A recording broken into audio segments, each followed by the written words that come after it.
Wait, am I live? I didn't notice I'm live at all. Gee, how y'all doing? Can you hear me? Is there sound good?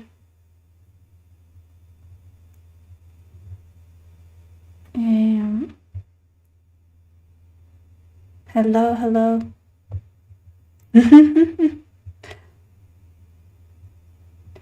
Why am I angry? Well, let me tell you, because I just noticed that my friend came to visit in Israel, and I was like, oh, wait, you're home? And he was like, yeah, come visit me. I'm here for like 2 days. And I'm like, I thought I'm about to go live. And that's what I was thinking, like, oh my God, your timing.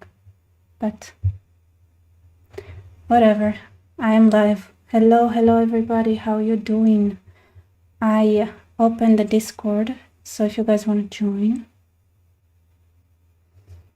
All right. So. I wanted to share some things. There are a lot of things happening around the world. Yes, it is Scorpion's wind. Hello, Purple Pulp. Hi, Shauna. Hey, Shauna. Who's here? Sup, everybody. All right. If you guys want to join me, feel free to join me. I just felt like I didn't interact with you guys for some time. I've been busy with everything that's going on. Just collecting information takes time. And have you guys seen Syria? Everything went wild right now. There's so many things are happening at the same time. There are rebellions everywhere. Like, they're absolutely everywhere. It's insane. So, yeah. So have you guys been following? All right, let's see what's happening.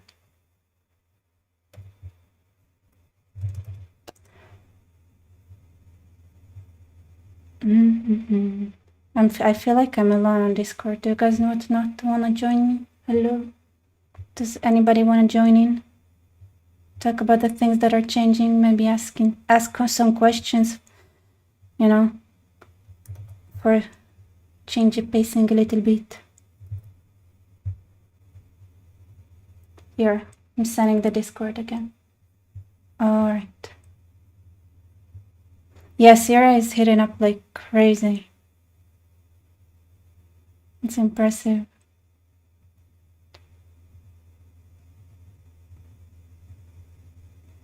Ta-ta-ra-ta.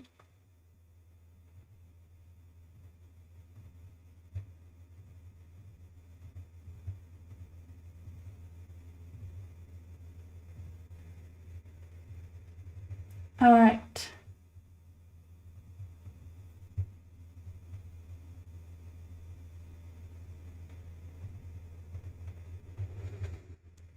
You asking for jizya? Well, I have it. Don't worry about it. Like, it's there. It's 100% there. Druze, the big trouble in Little Syria. No, it's not just the Druze. It's everybody. Druze, Alawites, Sunnis, other Sunnis. People are. I saw a Jordanian blogger. Like, people are not happy. The HTS is associated very strongly with Turkey, and I see people who are saying that they had been conquered by Turkey and they want Syria back, and there are a lot of different opinions about what's going on. I mean, about the regime. So it's not just the Druze, it's everybody. Obviously, the Alawites had been suffering from the moment they took over, because you have to avenge, right? It's been the Alawites that had been the ruling minorities, and then right after that, it's that. I mean, it's not, it's you cannot be an Arab if you do not first make sure to, settle the score, and by doing that, you make sure that you perpetuate the situation that made them settle the score with you. Plus, they're not great, they're not amazing. but I want to go through some things that had been happening. It's gonna be a bit random, not gonna lie, but since everything is happening so fast. Is Syria the Taliban yet?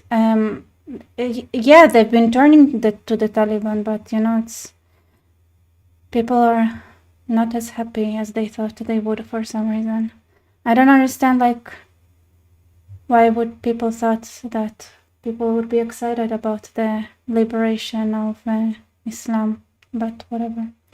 All right, let's go and show. Let's go. I want to show you. So this is a beautiful, I don't know who did that, but that is talking about Gaza. I say everybody's excited about Gaza, with Trump rhetoric getting more and more business-like, let's say it like that. So let's go through some of it, and if you guys want to join me on Discord, you are more than welcome. All right, let's go. When you live in a society where the firefighters are the heroes, little kids want to be firefighters. When you live in a society where athletes and movie stars are the heroes, little kids want to be athletes and movie stars. In Palestinian society, the heroes are those who murder Jews. We can't let this continue. We can't let this happen any longer. You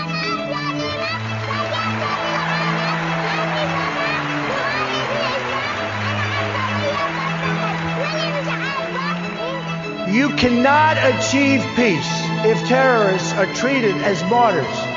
Glorifying terrorists is a tremendous barrier to peace. It is a horrible, horrible way to think. It's a barrier that can't be broken. That will end, and it'll end soon, believe me.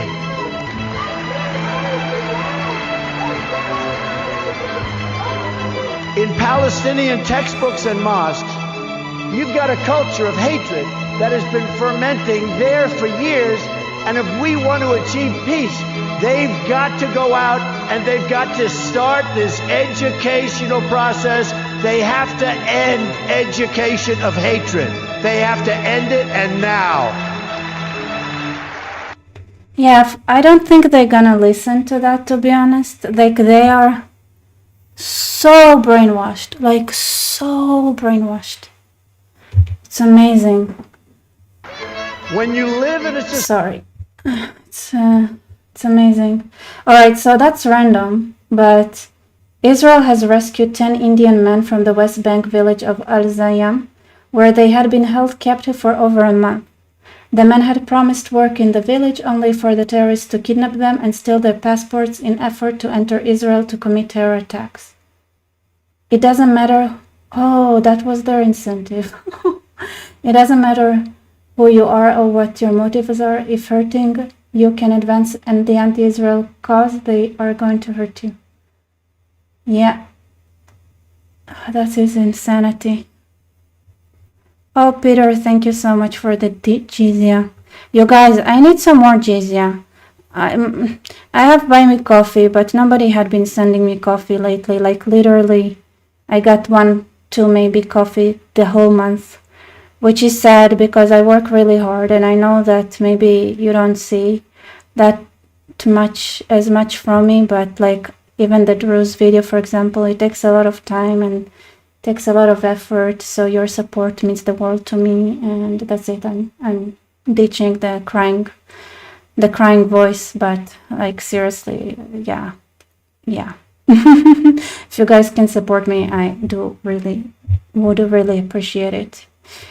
It is not something that is easy to do, and it's a high effort with not much reward until I get popular. Yeah. Or if you guys want to like support my popularity by sharing, liking, commenting, whatever you can do, watching all the videos, you know, you can even mute them if they're annoying, but it still helps. So anyway, All right, so yeah, Israel rescues 10 Indian laborers being held in Palestinian. Like,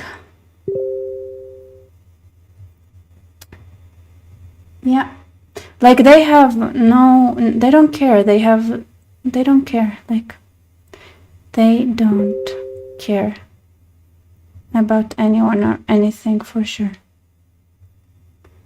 Anyway, so yeah, I also have to say that, unrelated, because I think things are jumping with everything that's happening in Syria, there is a lot of worry in the Druze community because there are a lot of different voices there and they started attacking each other. And then there are like videos of those who are really worried about Israel not really supporting the Druze community when they actually need them. And then it's interesting. And the Druze, so like one of the Druze guys I follow, like Khalifa, who I talked about in the video, is kind of depressed right now. So I'm seeing that his message is saying, no, I'm depressed. Also, there was a terrorist attack committed by a Druze person in Haifa several days ago. And that really shocked the Druze community, that he was brainwashed. And funnily enough, like he came from Germany, was probably brainwashed in Germany. He's also like autistic, but still, like, you don't do that unless you get brainwashed or influenced in a certain way. And to understand like how they try to push people into committing those atrocities and basically committing, well, if they don't really, like, they don't care. They push people like these people, like they held captive, but they have no like, nothing stops them from pushing people to basically commit, to end themselves. I don't know if suicide is something that I can say or not on YouTube, but I guess it's okay. Check, where was I? Where did I stop? No, I didn't notice. No, I was in the middle of a great story about our experience in Germany.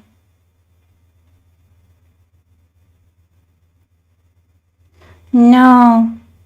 Okay, so what was the last thing you've heard?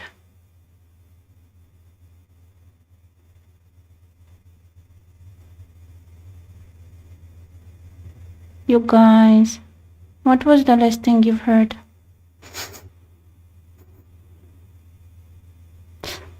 I was talking the whole time. So the last thing you heard, it was the S word? That's it? Oh my God, I said so many things after that. So yeah, I was talking about like being ridiculized in Germany. And then I shared my own radicalization. Thank you, Ronald. And Gefkuft. Thank you for your support. Radicalization. No. How do you say radicalized without it sounding like ridiculous? Radical. Why can I say that? Oh my God. Like radicalization. Okay, it's radicalization. Okay, so when it comes to my story in Germany, it was definitely radicalization because we had like a student exchange thing in high school, and the Germans and the Israelis turned more ridiculous. So they didn't turn more radical, they were radicalized. So yeah, that is.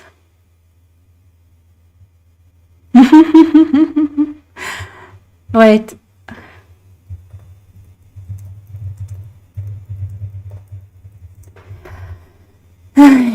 Radicalization.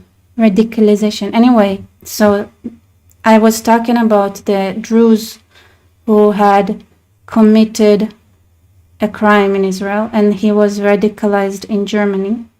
And I said that we're going to see people who were born in Germany, and I don't mean born, I mean German, like ethnically German, ethnically Europeans, doing the same thing, just like the Druze kid did it, because, they get influenced by that culture that you're importing. You're not just importing people who do atrocities and are psychopaths. You're also like teaching kids in your society that have certain tendency what you can do, basically.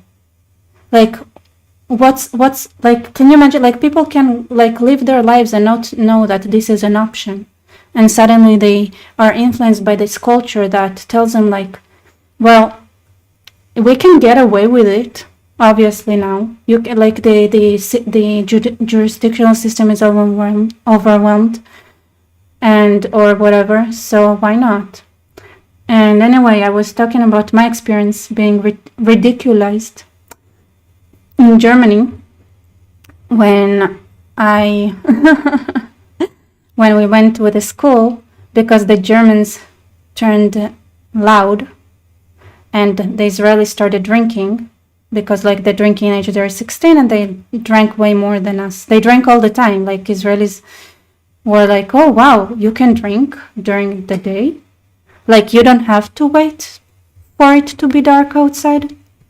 That was like mind-boggling. Can you believe that? Like, can you imagine, like, we lived our lives when we didn't realize it. Like, we didn't realize you can drink during the day. Why do you don't need to wait for the night? And they didn't realize that you don't have to talk quietly. You can also shout.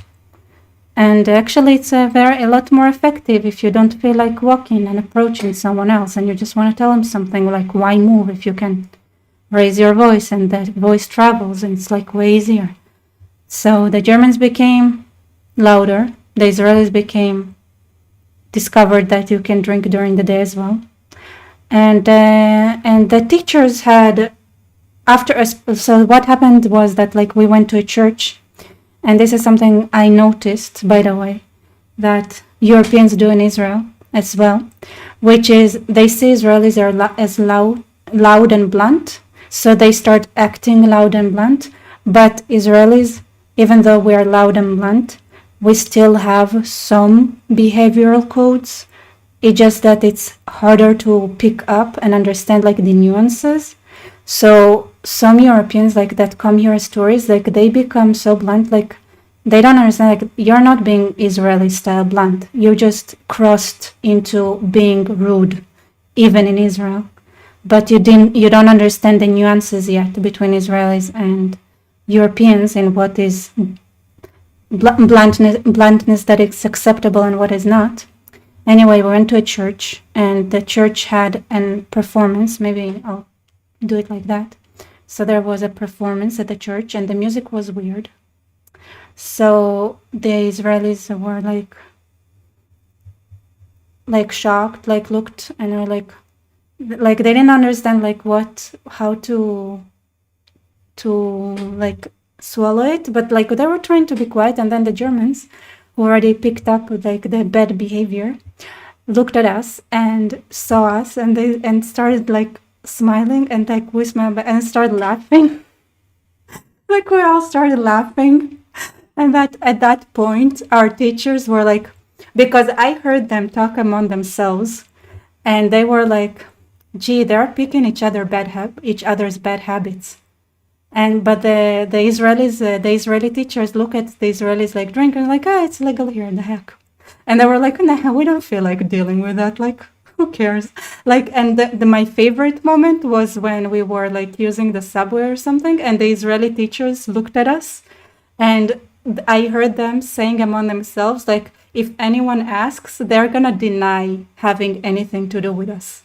Like, this is what they said among themselves. Like, we don't, like, they're alone. Like, the teachers were like, we don't know these people.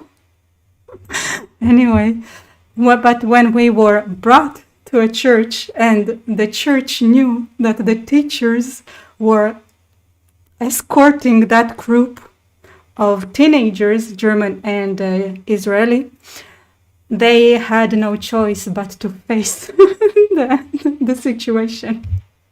It's hilarious. But that was ridiculization. So it was ridiculous behavior from both the Israeli side and the German side. But it's not funny when you get predators and people who look for people who have all sorts of mental issues to ridiculize and make them commit atrocities. So suddenly you see a Druze person like shouting Allahu Akbar, and going around knife attacking, and that really shocked the Druze community with everything that's happening. So I have no idea where I was cut off. I'm just saying that when you bring people, you're not only bringing people, you're also bringing the what is possible realm. Like, it's not always that people understand what is possible and what is not. Just like we didn't think that it is possible to drink during like at noon, but apparently it's possible. So yeah, sometimes it's funny, but sometimes it's not funny anymore, and it's dangerous, especially like when it's something new, like for example, like the Germans did not have, and by the way, I can tell like the story from Israel. So the Germans did not know the limits of Israeli loudness, so that they took it to even a worse direction, and like they weren't prepared for it. They didn't know how to deal with it. So like to be cool, right? They didn't have regulations, right? So a person like a Druze like that grew up in Israel and then goes to Jordan and says, and when somebody asks him who he is, and he says like, no, I'm a Muslim, but like I really wanna understand what my roots are, which is, I don't know if you heard that part where I talked about my interview with Mansour, who is an Israeli Druze, who talked about his trip in Jordan and how when he was asked where he's from, he had to make all kind of excuses, and one of them was like that he's a Muslim person that wants to explore Islam, and the person he talked to tried to, yeah, I think you heard that part for sure, because we talked about the S word. Yeah, so here, but he grew up in the Middle East. Like, he wasn't some stupid person who was like exploring his Islamic roots, right? He knew those like what and where those Islamic roots can lead a person. But if you come and you have absolutely like you have no idea and you're not used to it, right? And you don't have like any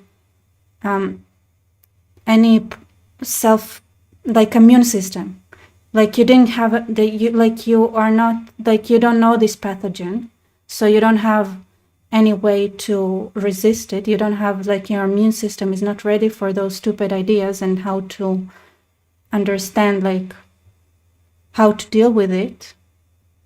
Then you're gonna have a bunch of Germans laughing in a church about their own culture. And that is the naive example, but you can have like way worse examples, obviously. So they know how to pray, they know the systems, and people who are not familiar with the tactics are more like susceptible to falling prey to this kind of bullshit. And yeah. And that's part of it as well. Yeah, for sure. So yeah, that's what's happening. So kind of scary. All right. Thank you so much, by the way, Tricycle Jesus, for your support, and Penguin. The penguin is absolutely beautiful, gorgeous. And Shana, thank you again. Like the difference between Russian polite and American polite. Yeah. Like, but Russian polite and American polite, that's like more like even cats and dogs. Because you know how cats, like tails, like how they react exactly the opposite way between cats and dogs, right? Like when a cat is happy, they don't have their tail up, and when the dog is happy, they do, or something like that. So that's how American and Russian polite mix up. So the Russian polite and American polite is like more like cats and dogs versus like, yeah. And yeah, Shana, one of the things that scared me recently was the neo-pagan women have started to do pagan head covering. This is not Western instinct. Yeah, like they wanna blend in, they want to feel cool, like they want to like, and I guess like some people are like adopting it in a way that, you know, so a Western phenomenon would be like if it used to be that like when girls get molested, some would gouge themselves to be unattractive because that's how they thought they could be protected, right? So it's like, and that's one way, right? But nobody around them thought that's a good idea, right? So it was clearly like, and then it got worse by, okay, now I can change my gender. Now that's like craziness. But then head covering. And head covering is the same thing in a way. It is still toxic. But suddenly you have like a huge amount of people that would praise you for it because they literally believe that holding, like that having women have low self-esteem is a value and something to strive for. So, yeah.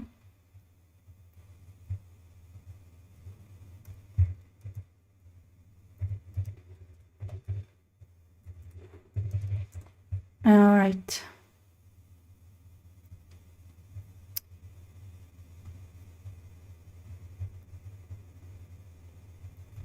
Okay, let me go back to looking what's happening. I feel like I'm going the wrong order, but obviously let's do it the wrong order then, since that's what I got. And that's going to require what we call it is, are we going to have a resolution? Are we going to have a peace deal? Are we going to get all of those hostages home, which is the aim of the Trump administration?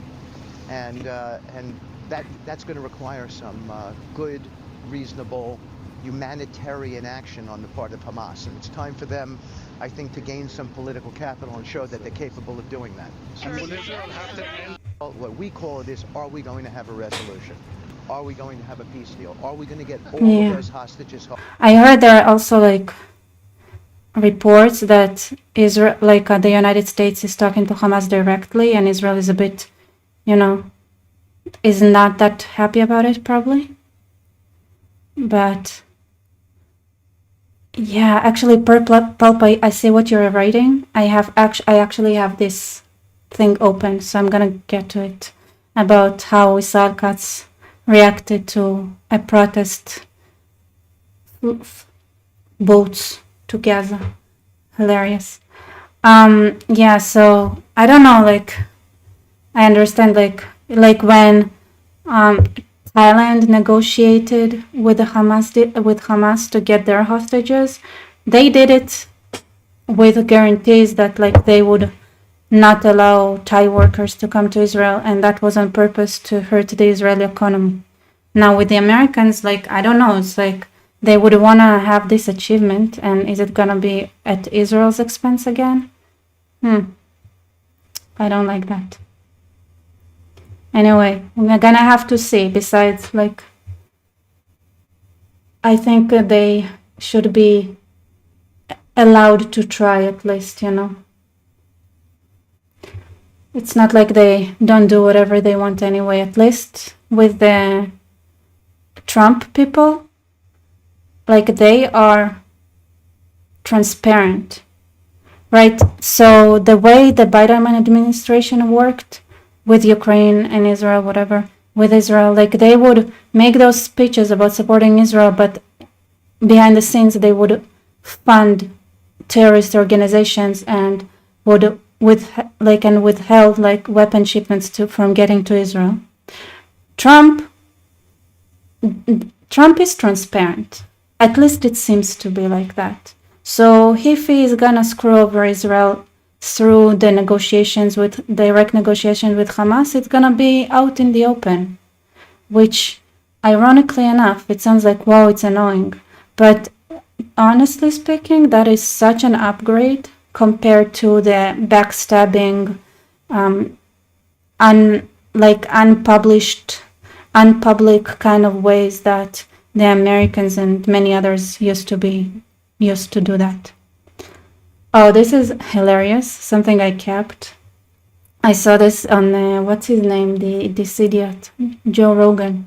I mean, it's so funny with those narcissists. I think like this is kind of convincing me that Joe Rogan is a narcissist, that he brought this person, because he already went through this whole development arc where he started by saying, yeah, like believing all the Gaza bullshit, right, and like going against Israel.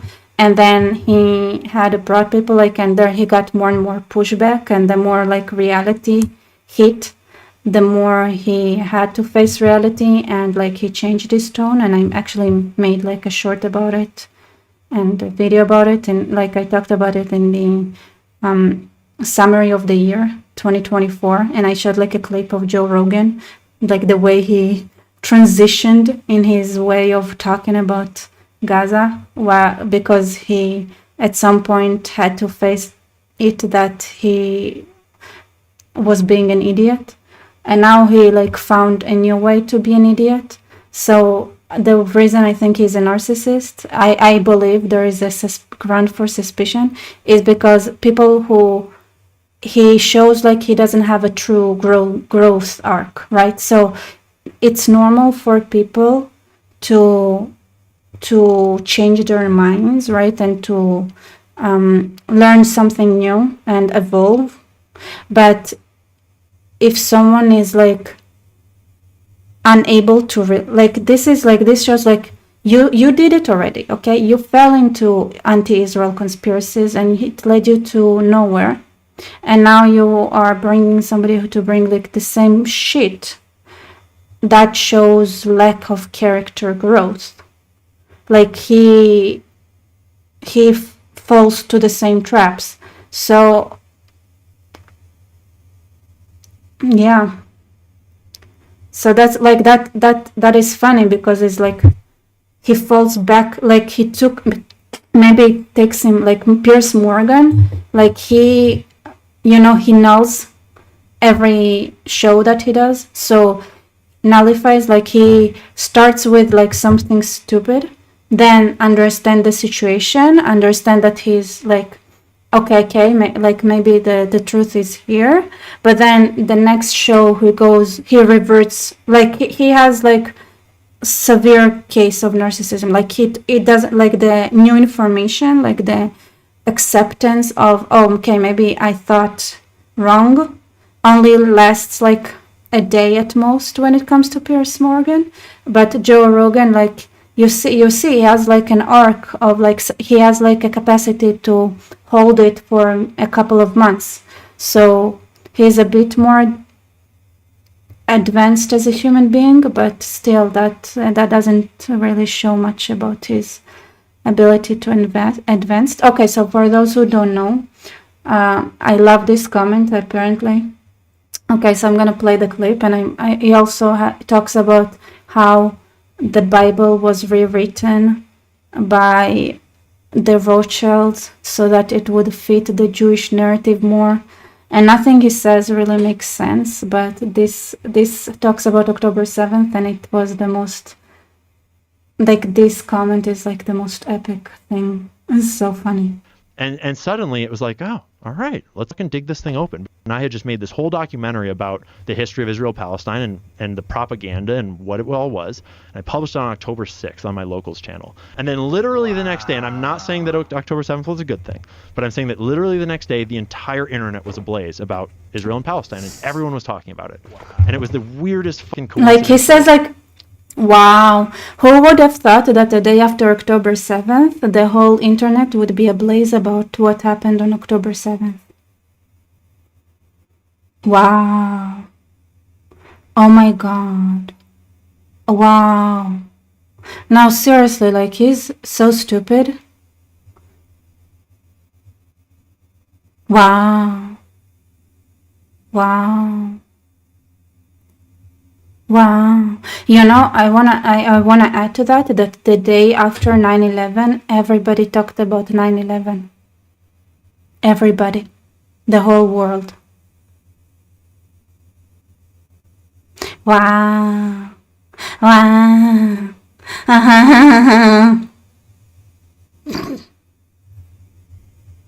Like, And suddenly it was like, oh, all right.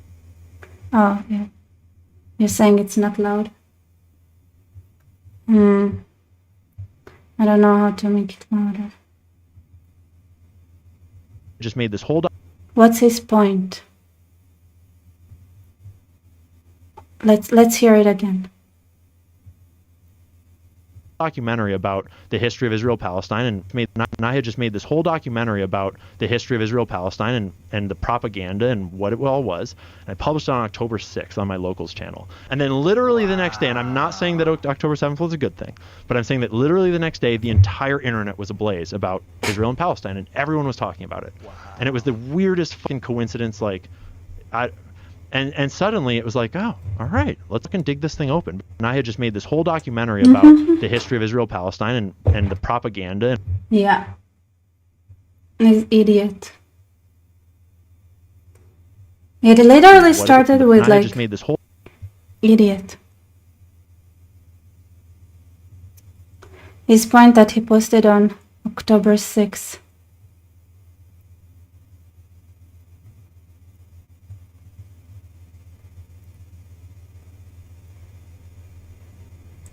No. Actually, it's not the only thing that happened. Like, there were a lot of things on October 6th. Oh, yeah, I didn't hear him.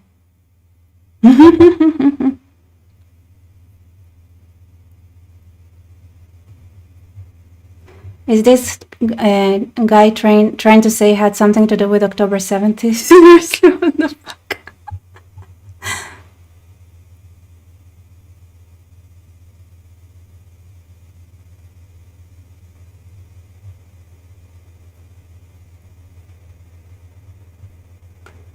Yeah, October 7th. Yeah.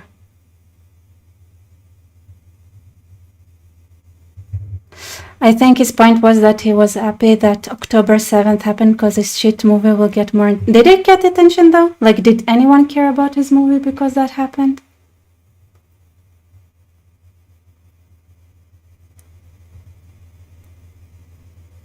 See, the problem is, for all of the Jewish people in Hollywood, not that many, Israel seems to have basically nobody in the current battlefield for young people. Shana. I love how the Rothschilds read from the Bible. When King James have been saying makes sense totally. Yeah, I saw like a couple of things he did. But people also say it's Putin's birthday. Actually, like, you cannot ignore that it was 50 years after the start of the Yom Kippur War. So,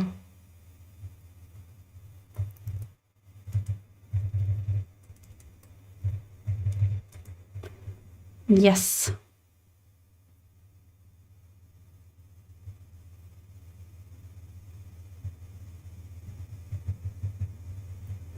Anyway, yeah. I actually did hear it wrong though.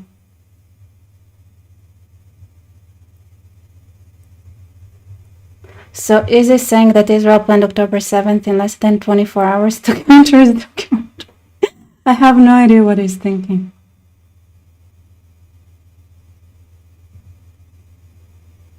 The guy didn't do... Yeah, I don't know why he brought him. Like, what is he thinking?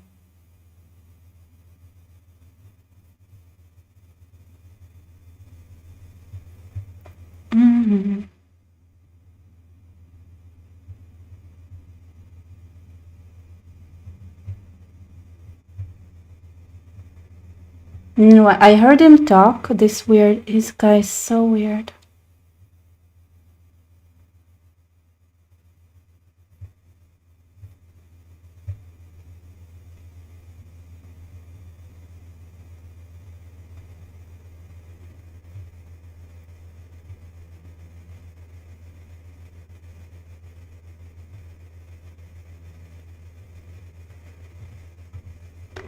Because of his documentary, everybody was more aware.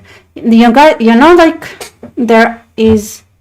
By the way, you think it's funny, but it's like there is way more than that was happening. There were stock exchange, like real ones. unlike the conspiracy theories of 9/11, that there was like a stock exchange, whatever, before. Like, I'm pretty sure, like, with October 7th, there really was. Like, they made money out of it. And the Columbia University also published, like, anti-Israel events, like the day before. Like, there was a lot. So, I don't think it's weird. Like, it's not weird. It was October 6th was 50 years to the war. And like it was a Jewish holiday, and they always do that. You know what's the wow part here? He really should check like who he made this documentary with. Like, did he do it alone? Because I'm not like, I wouldn't be surprised if there is not coincidence. I'm pretty sure that Deuce Kuiper, he went to Jerry and said that the Rothschild commissioned the Scofield Study Bible to Judaism American Christians. Yep.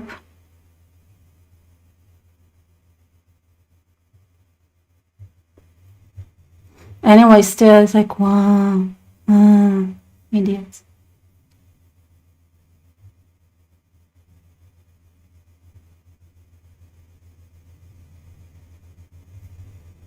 All right.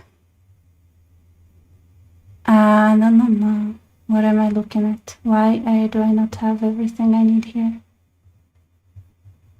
I didn't get low enough.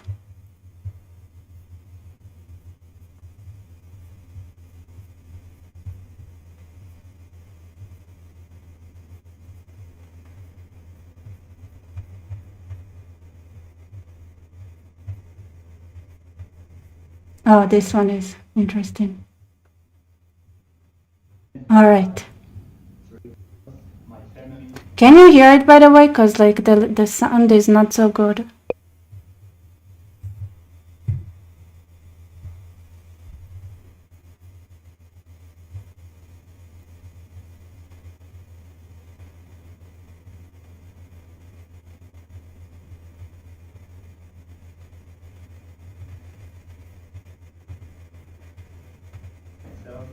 We believe you've been sent by God to release them.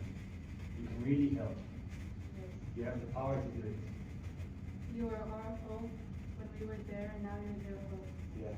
So you didn't think until I came along, you didn't think you were going to get out? No. Once you were elected. Can you guys hear it? Sorry. Can you guys hear it, by the way? The volume is super low.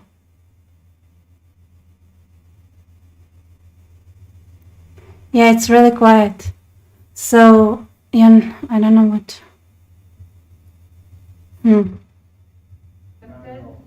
we heard So they're saying that like, you want to do it. And I, my family, and I, myself, we believe you've been sent by God to release them. You can really yeah, he's saying like his family believes that Trump was sent by God to, release the hostages.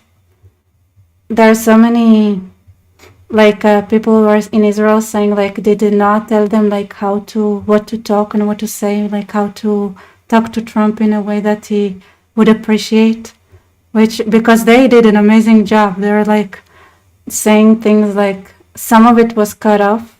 So I think they didn't publish that part where they say that in the White House account, for example. But they were saying that, okay, so his family believes like that Trump was sent by God to release the hostages, right? And then they all say how when they heard that Trump was elected, that it gave him hope, and then they believe they're gonna get released. And then he asked them like, did you think that you're gonna get released, like with Biden? And they were like, no, there was no way that we would get released with Biden. And I was like, oh. And some Israelis were like, did Noah just like, because she's been there for a while now, working with the representing the hostages, and people are saying like she's really like she's a real like savage, as in she's really good at that, like she's really smart behind the scenes, like the way she coordinates things is like very she's very, very talented. This is what people are saying. And some have speculated that she had like it prepared them for this meeting, and they were like don't forget to give Trump all the credit for everything that happened, like that you got released. It's something like that. But I honestly do think that with Biden, like there was a lot less chances of them getting savage, right? Yeah. Very savvy. Yes. That's the word I was looking for. Anyway. Yeah, you gotta play chess. And the funniest part is when people are like, she prepared them better than Zelensky was prepared. Like they were prepared way better than Zelensky. Because like they also, like Zelensky wanted to get American troops on the ground. And there are, by the way, there are videos of him saying in Ukrainian that he believes Americans should die in Ukraine. As in like, not is like he wants them to die, but it's something that would happen, that has to happen. And they want him to negotiate, like release the hostages, obviously. So it's funny. It's like they were prepared, right? So they started with like, yeah, we had no hope. And them like, which I honestly like, I don't think that's a lie. It's not a lie. I don't think there was much hope with Biden in general. But they started with like, but they obviously gave Trump all the credit. Like there is no Israeli government, there are no Israeli soldiers. There is just Trump who came like like with his wings and halo, and that saved them. So amazing. And then we were like, you have to release the rest of the hostages. Like you have to. They were like that, and people are like, Noah, you are amazing. You did way better than Zelensky's team in preparing these people. I mean, they went through hell, right? If they had misbehaved, let's say, they would have had way more excuses than Zelensky, for sure. And yet, look at them, composed. Like this person here lost his whole family. And this found out when he was released. One of them still has his brother in captivity. So, yeah, that was impressive, and it's not a complete lie, right? But just good job. Really help. You have the power to do it. You were our hope when we were there, and now you're their hope. Yeah. So you didn't think until I came along, you didn't think you were going to get on? No. Once you were elected, No. we heard that you want to do everything to make the deal as soon as possible. And You're still happy. Yeah. Well, we said you better let us have those people back. Yeah. you gave us You hope. better let them out. We did say that, and something happened, right? Yeah. Now we got to get the rest out. Please do it again. Thank you. Thank you all. Thank We're you. working on it very hard. Thank you. Thank you very much. Thank you. Thank you, Doug. You take care. We'll do the best we can. Thank you, Mr. President. Thank you, Doug. You take care. It's horrible, horrible stories. Not even believable. Thank you. We'll get them out. Yeah, this video is very quiet. I'm sorry, guys. Okay. Well, let's hear that. Oh no, it's Hebrew. Sorry, but it would be English. I mean, it makes sense. He speaks in the Knesset. Anti-Israel. This is so funny. I love it so much. Breaking, it appears Trudeau is no longer a governor. Justin Trudeau of Canada. That's like this post made me laugh so hard. Yeah, Mark, I don't want to read your conspiracy theory out loud. I don't want people.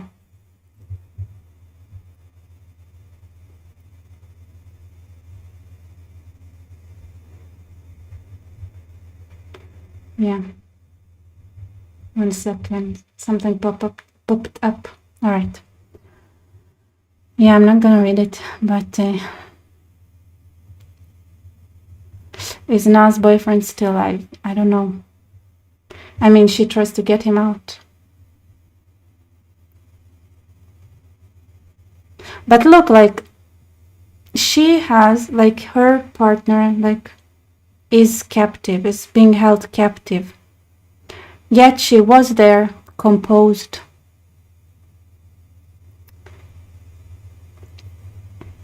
It just kills me, right? So, like, there are so many people on the internet saying, like, how can you judge Zelensky? Like, he's, like, obviously distressed because everything that he went through, and, like, the situation in Ukraine. Like, you know, this guy was in a bunker until Israel talked to Putin, like Bennett talked to Putin, and Putin promised to Bennett that it's like those are rumors at least, or I don't know if it's like official, that he wouldn't take down Zelensky.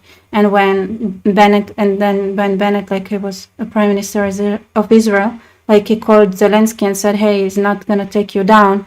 Like, Zelensky left the bunker. Wow. Hero.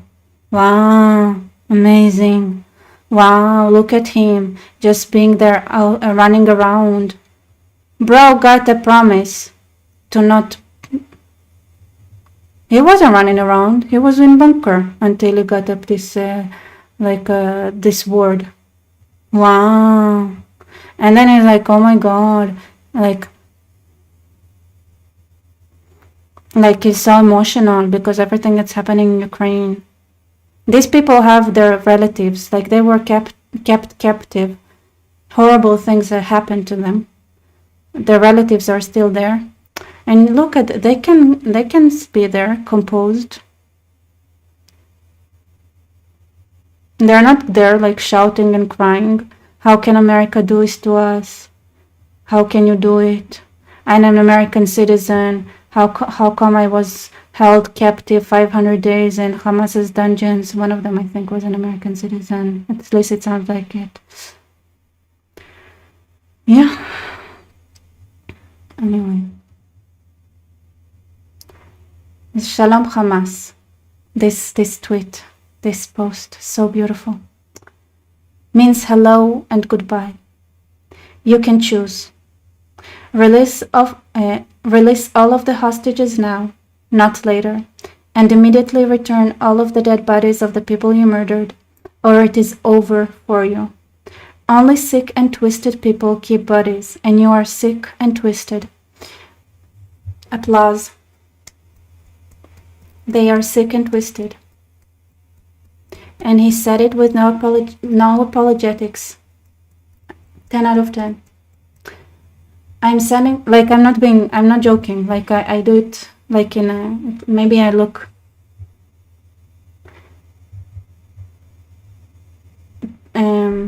maybe I look like I am, but, like, seriously, like, can you believe it? Can you believe it?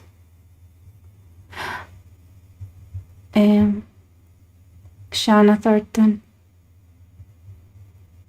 No, why can't I? Noah has been an Esther through all of this. Yes, true.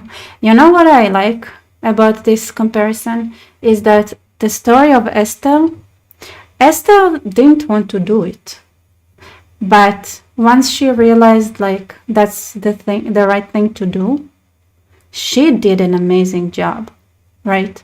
So, like, her reaction was like, at first she didn't want to do it, but then when she did it, she nailed it, you know.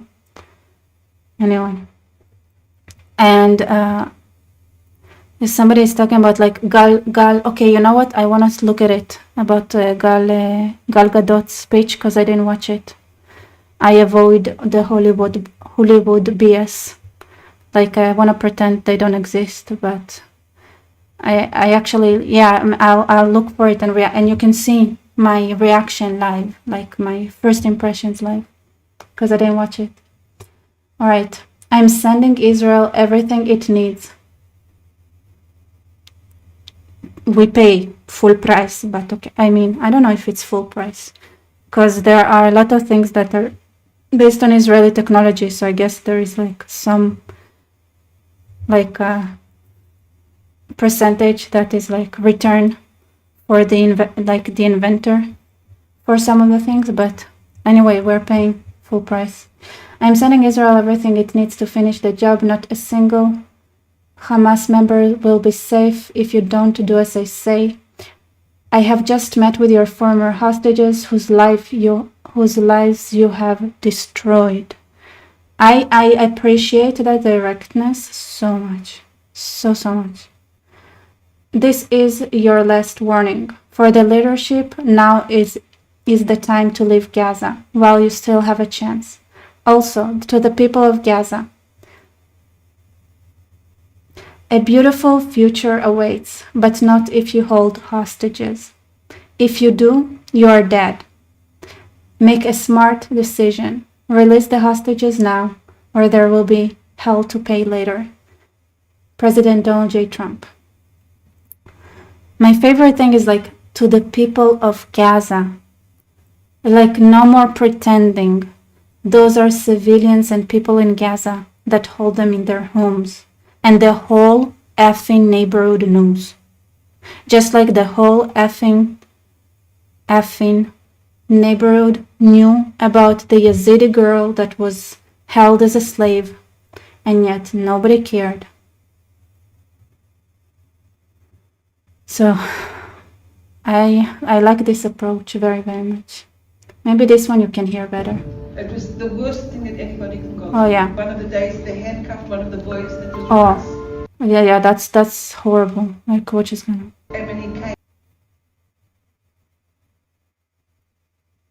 God no. We aren't paying. We are paying. We are paying, man. and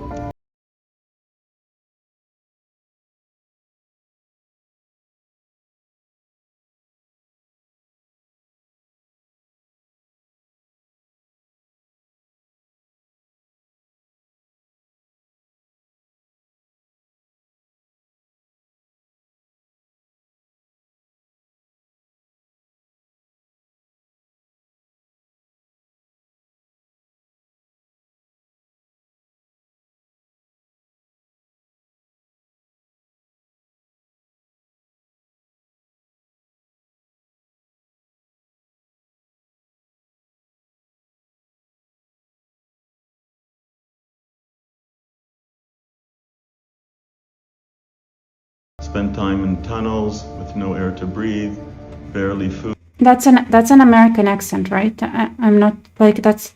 He's an American. Americans, tell me. Food, hardly any water. Saw horrific torturing of hostages that I spent time with, and I am so grateful and thankful to be here because of President Trump and the administration's great efforts. As you know, they're all being released right now. We have so many hostages just waiting to be released. My little brother, it's still in there. My family and I myself, we believe you've been sent by God to release them. We think they could get out thanks to you. We are here because of you. We're alive and free people because of you. Yeah. Thank you very much. Thanks. Thank you very, very much. Thank you so much. That's unbelievable. What a story. I've never had anything like See, beautiful, beautiful, beautiful. I mean, I've saved a lot of people, but I've never seen anything like this where you lived under those conditions. Horrible stories. Not even believable. Thank you. We'll get them out. Watch. Yeah. That's the White House. All right. So that's the funny Ynet that I saw. Let me do magic. English. Ta-da! Here, Katz, if a protest flotilla reaches the shores of Gaza Strip, We will exchange the protesters with the Gazans who want to live there. I'm like, look, this is hilarious. I wonder where he said it. 1 second. I need to move my face away. I saw somebody. That's like that is like Israel Katz. Ever since he got the job as the minister of defense, like he had these most amazing mouthpieces where like I love, like he says, like them, like he's being a savage, savage, both.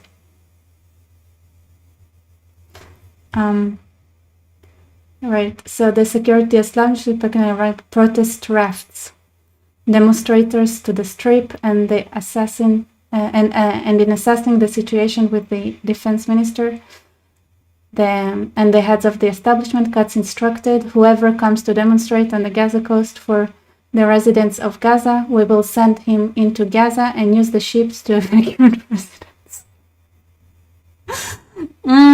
Tutim, like strawberries.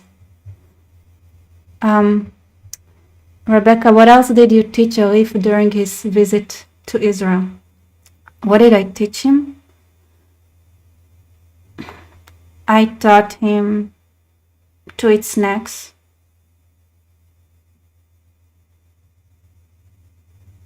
I didn't teach him much. I don't think I taught him anything.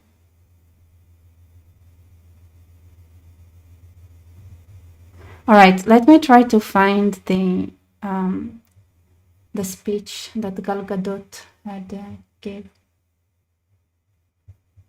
Do you guys have a link or something?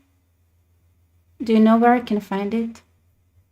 Or should I just look for Gal Gadot? I mean, this I'm not gonna.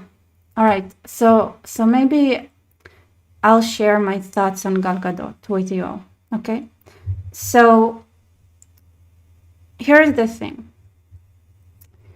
In my mind, she's not the smartest person. And if there's like something that made me feel strongly about it, funnily enough, is that she was like a guest somewhere, and they asked her about her city. So she grew up in Rosh Hashanah, which is a city in Israel. And I think they asked her, like, is there a meaning to this name of the city? And she said, yeah. And he was like, okay, can you translate it? I don't remember the exchange exactly. And then she was like, yes, Rosh Hashanah, like Rosh is a head, Ein is an eye. So the head of the eye. And she looked so confused. And I was like, oh my God. Doesn't she, like, that is real, like that's not a translation, because Ein is also spring, right? And Rosh is also, it's not just a head, but it's also head, like start, right? Like something that, like also in English, you have a head. So Rosh Hashanah is like the spot where the spring starts, because Rosh Hashanah, like it's a city that is next to one of the Yarkon, like stream river, the river that goes through Tel Aviv, like starts in Rosh Hashanah, like the spring that starts this river is in Rosh Hashanah. So it's like, and it's, so the place is called, yeah, where the spring is, like where the spring starts. And she was like, yeah, the head of an eye. And like, eye is also Ma'ayan. It's also Ein, like Rosh, like it's not just an eye. Anyway.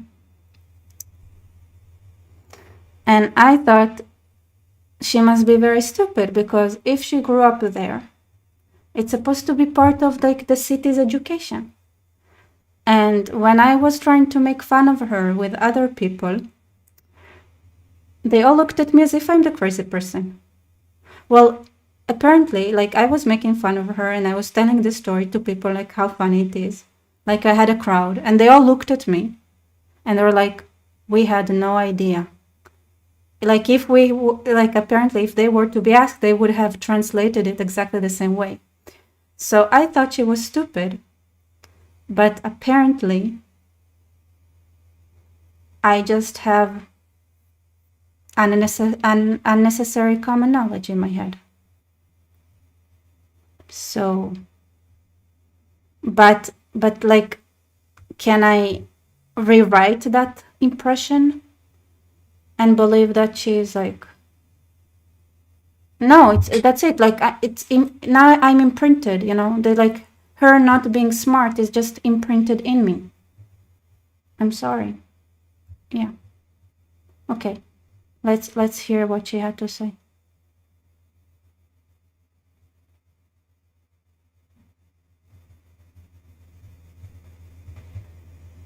I am proud to be an Israeli and I am proud to be Jewish. But this is a time when many of us in the Jewish community have had to find our voice and confront the hatred against us, even if it's extremely uncomfortable. So here we are in this room together, calling for the release of every single one of our hostages.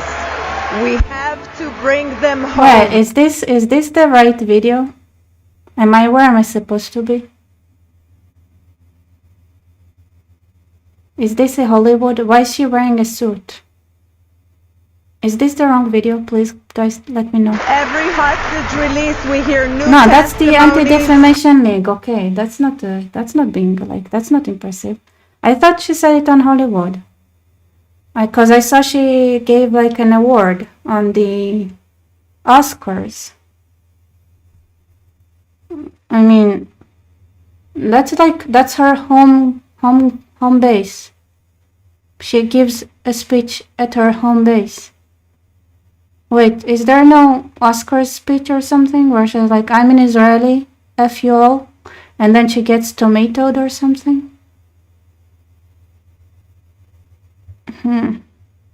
This is so sad. I mean, I want the same speech, but like in the Oscars, I would have been so much more impressed. You see, it's always a disappointment. And it's because I have high expectations. It's like I had high expectations for her. I thought she would know how to translate the name of the city she lives in. But clearly that was high expectations because everybody who I was trying to, you know, make fun of Gal Gadot with were like, no, you're the weird person and she is normal. So I don't know. This is why I have so much trouble in life. Right? It's like you wanna make fun of people. First of all, like, there are so many people who, when you try to make fun of someone with them, they're like, we don't do that. That's not nice. That's how I know I don't like them, like right away. But these were good people. They genuinely wanted to make fun of her with me.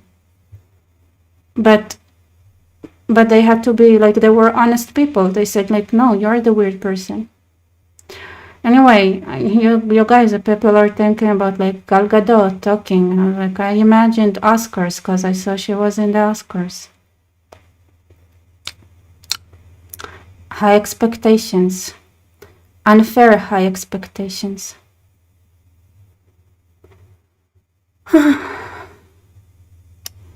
Okay.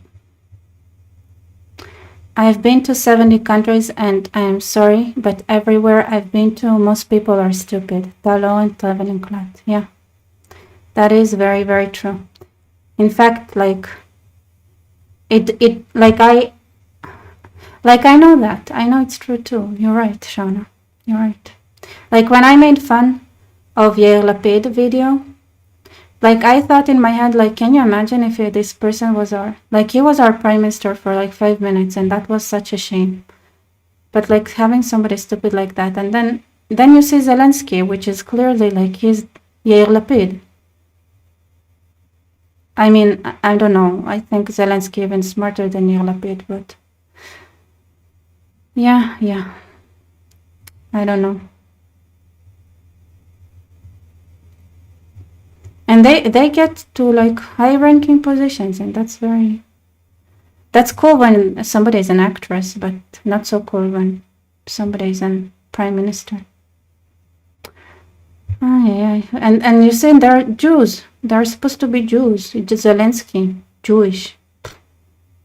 You see, and if these are the smart, if that's the smart, like this is the people of the smart nation, what about the people of the less smart nations? How miserable is our situation? I don't know. Soros and Zelensky are Jews, though. I know, that's what I'm saying. Can you imagine? And then people think Jews are smart.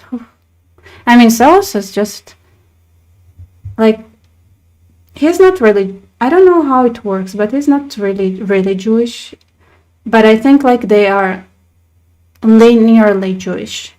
But the family, like, had abandoned, like, Judaism a long time ago, but, like, you can still track their lineage to someone who was actually Jewish, I guess. And Soros is not an idiot, he's just an evil person. And he found a hack in the system. They like pretend to, like all those, like they pretend to give money to organizations, but it's just like money laundering, and they get rich from it. It's genius.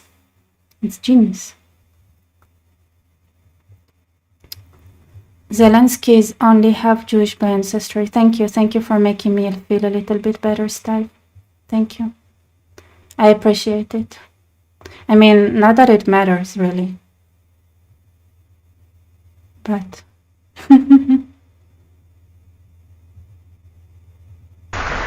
of the horrors they've been through, every minute for them is hell. Their lives are in danger and we need them home. We want the hostages and their families to know that we have your back, that we are here for you. Because this is who we are, and this is who we will always be. Rabbi Hillel famously said, Im en ani li mili. If I'm not for myself, then who will be for me? And if I'm only for myself, then what am I? So even if we don't hear others speaking up for us, we have to keep speaking up for ourselves and reaching out our hands to everyone to join in. That is what I tell my daughters. First, learn to love yourselves, who you are and where you're from, and then the rest will follow. It's time to pass on to our children a love of who they are. So, who are we? We, the Jewish people, are an ancient people with an ancient story in an ancient homeland. We are the people that celebrate life. We work to see better and more peaceful future. We challenge hate when we face it, but we do it with love while always striving to make the world a better place. And who am I? My name is Gal, and I'm Jewish. I am Rebecca is chuckling for her pronunciation. I'm not chuckling for her pronunciation. I cannot chuckle at anyone's pronunciation in English. When clearly, like there's like an app that tells you your accent when you speak English, and I got 100% Hebrew. No matter how much I try to get like maybe less percent Hebrew, so I cannot like make fun of somebody's pronunciation. I actually was laughing because of the high quality of her speech. I mean, okay, so I guess it depends on the audience, all right? But like, when people give a speech like that, and they're supposed to like be like some sort of leaders or spiritual leaders or something like that, like I'll be the person of like, okay, who gave them that world? It just, how do I say it? It's like, first of all, like it's March. right? 2025. This war started on October 23rd. I mean, I get it. Like, there wasn't, like, if she had spoken up more like that way maybe before, it would be like, I mean, she did say some things here and there, but I guess now it's like she can do it more confidently because there isn't as much to lose as before, because like even like her the how is it called, like the dwarfs like the production, like the movie, right? Like everybody expects it to be a flop already anyway, and it was already like ruined by Rachel whatever name for being like a very ugly Snow White. And I'm sorry for the people, like some people say she looks okay, she's not ugly, she's just ugly compared to Gal Gadot. Well, I actually disagree. I think that she's very she's not pretty, like at all, like at all, compared to her. Like if she just walks down the street, I would not think she's anything more than the most average of averages. But yeah, so first, like it looks ridiculous next to Gal Gadot. Then she has like this most awful personality, and then like on top of that, she had shunned like all the Trump supporters. I couldn't like not keep her mouth shut, shouted like "Free Palestine" when her co-star is an Israeli. Anyway, at this point, I think like she's at a point where, you know what, like it doesn't matter what she says, like this movie is dead anyway. And I don't know if she has any other projects going on, but if she does, she like at this point, like it's clear, like Hollywood is dead, and there is a new market. So, you know,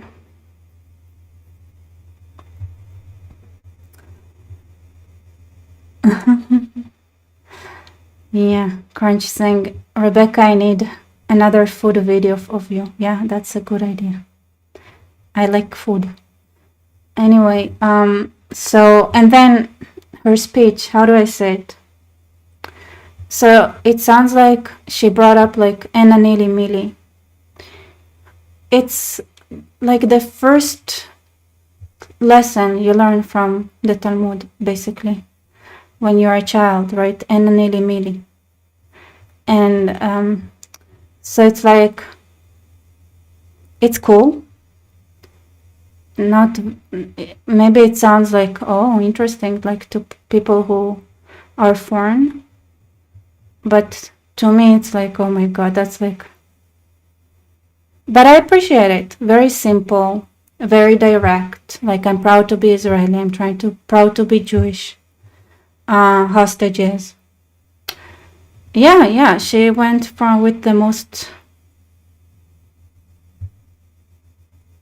I mean, you know what? I was about to say, like, that's a speech to give at a beauty pageant. But then I remembered that's what she is. She participated in a beauty pageant and won and was Miss Israel. So it makes perfect sense. She gave the most beauty pageant speech you can. Yeah. So, anyway. I mean, she's cute. I don't know. What am I supposed to say? Like, tell me if you are not Israeli, tell me, like, what do you think about this speech? Like, are you impressed? Are you not? By the way, at this point, like, feel free to join me on the stage on Discord. So just raise your hand or something, or ask to participate, and I allow you because I feel like talking to people. So if there is a non-Israeli and non-Jew that has an opinion on Gal's speech, please feel free to join. Yeah, she had the speech memorized. She didn't read it. That's pretty good. Yeah. I get it. Like, first of all, like, she is an actress. So her memorization skills are very impressive. Like, and if I had to go on stage like that, like, I would probably forget that I'm an Israeli and that I'm a Jew. Like, who am I? Would just stand there and think, like, who am I? What am I?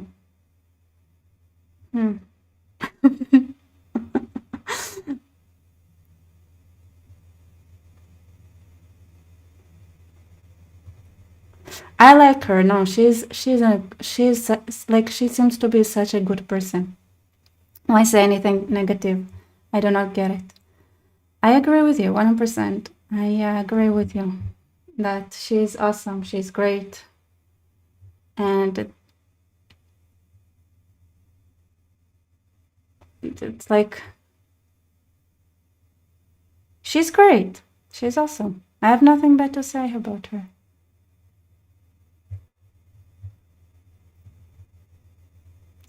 Yeah.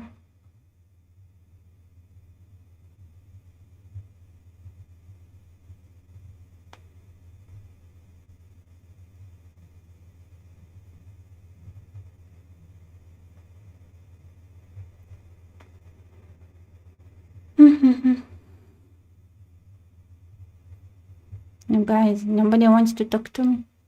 Let me send the Discord link again. And let me remind you to send me coffee and buy me coffees so I can continue doing this job for you.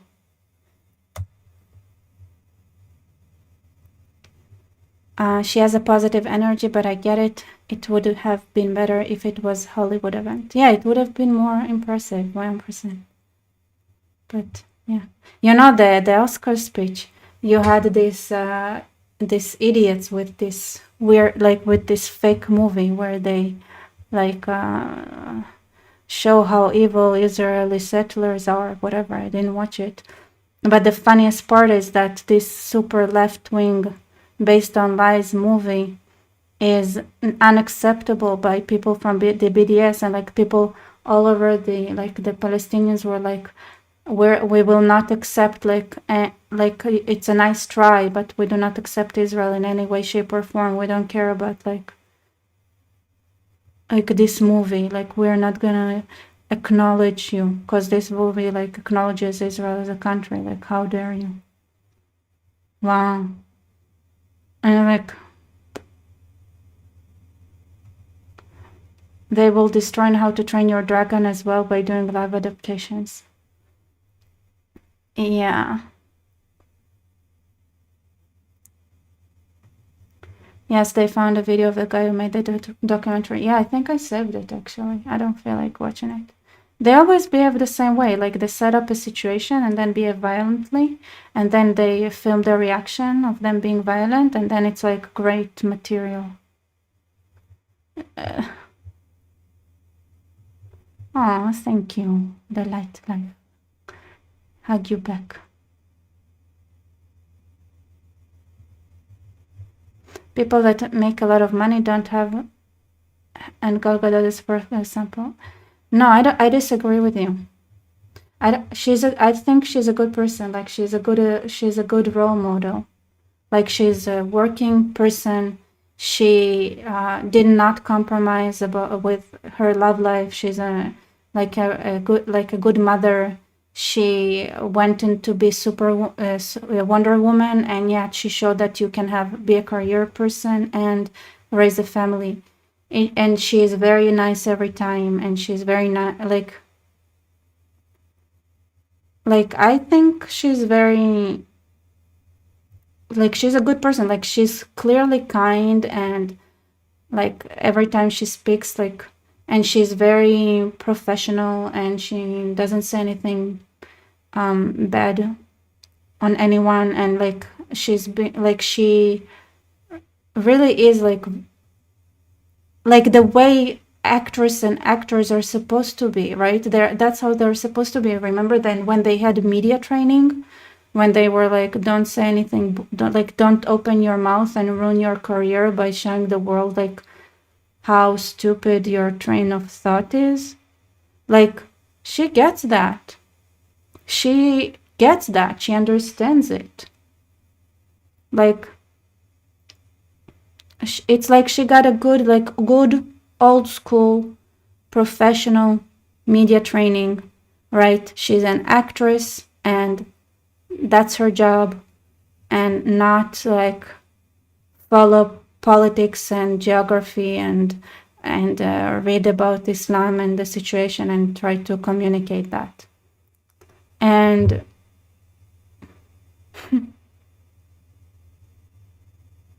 like, she's great. She's awesome. Yeah, Gal Gadot, yeah, for sure. Gal Gadot deserves an Oscar just for tolerating that Rachel Ziegler freak for Gaza Pierce next to her. Yeah, she's amazing. This is how Hollywood is supposed to be. Like, this is why we admire these people, because they seemed so royal, right? Composed. Like, so that's great. But when she does try to say something that is a bit out of unscripted or like somewhat like her opinion, she's not a philosopher. I don't think she's a philosopher. So, I mean, in fact, I think we should all like applaud her ability to be composed and not say too much stupid stuff. Yeah. And it's also like this tendency that, oh, I saw that Thorns of Rose wanted to speak. Okay, let me. This tendency, like, people really like believe in a halo effect, right? So I saw that, like, I know somebody who's a mathematician and he has a Twitter account and he started talking about politics, and like, I know him from university. This person showed like, he believes like he knows math, he can read statistics and the numbers, but he doesn't understand humans at all. And he goes around and like speaks about his opinion all over Twitter X, and I know, like, no, you cannot do that. But it's like they feel like they have this halo effect. Okay, I'm a great physician, mathematician, so I can talk about politics. No, you can't. I don't think you understand humans at all. Like, stick to your equations, sweetheart. And that's not true across the board, but we all have our like good, like, things we're good at and things we're bad at. Like, if somebody asks me, like, what is something that, like, if somebody like, you know, gives the roles, I'll be honest, like, I can do a lot of things. I can do math, I can do coding, I can do like reading, I can do like writing, but here's something I cannot do: design. I'm really bad with design. Don't ask me to be a designer. Don't, like, graphic design especially. Like, that is, yeah, I don't think you're gonna like what you'll get from me. Like, I'll work really hard, but like, graphic design is something that I don't have it. Like, I don't feel it, you know? That's it. All right. Hey.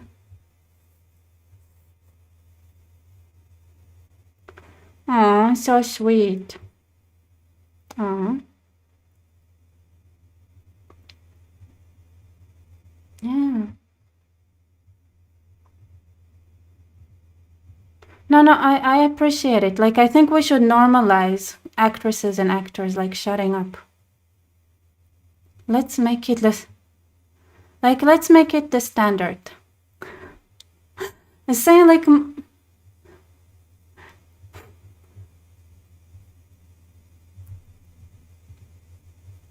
yeah, but he has, like, I mean, it depends, right? Of course they can talk, but there is talking and there is talking, right? So if you sit down and you talk like an adult and you explain, right? And you do it, or you do it gradually, right? You transition yourself from actor, actress to a thinker, then okay. If you just go on camera and sing Imagine like an idiot, maybe, I mean, it's not just like that. It's just people who have like TikTok brains. I don't know how to explain it. Like people who can say things that like they think it makes sense, but like they never sat down to have a lengthy discussion, right? Like if they don't have anything to say about that more, like do you have like can you speak about the subject that you believe in for just be there and talk for more than 2 minutes? Because but it's like it's so convenient with the TikTok culture to have like somebody who has enough content for like a minute in their like understanding, like they have enough to say in a minute, like some sort of a like free Palestine, 10 seconds, amazing.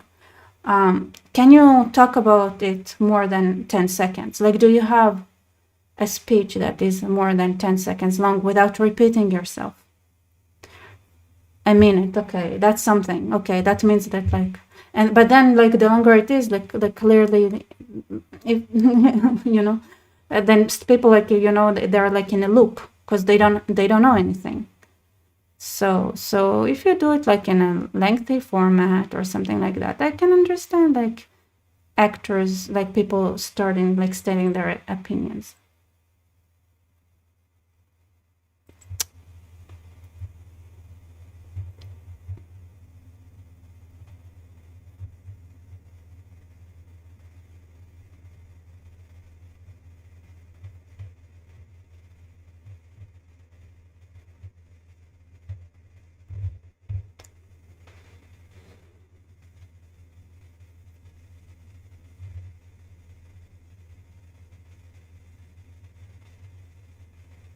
No, I think it's amazing to have an opinion, right?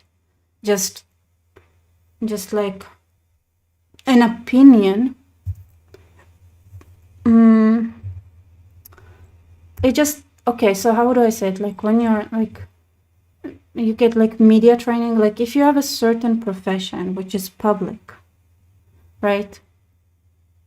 Yeah, part of your work is to be a sellable doll. And I really think that like, you know what, it's like if you go to a doctor and then they tell you what their political opinion is, what do you think about that doctor? That they are not a professional doctor. Now, it's weird, but the thing is that actors and actresses, for most of the time, unless it's like a very specific setting, they are the product, they are the doll. So it's unprofessional. Like just like if you go to a doctor and then like and he talks politics with you, that's wow, that's scary. So and some people like they choose publicity as their job. That's their job, right? So I mean, I don't think like, you can show some support, if you're Israeli or Arab, like, it makes sense that you show some support to your side, whatever, for your community. And it's like, it can be acceptable to a degree. But I really think like let's bring being professional back. Like, we don't want those nurses in Australia to bring their opinions and practices and culture to their nurse work. You don't.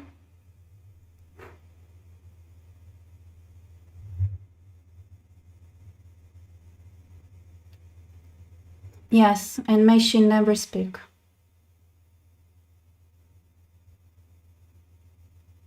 Yeah.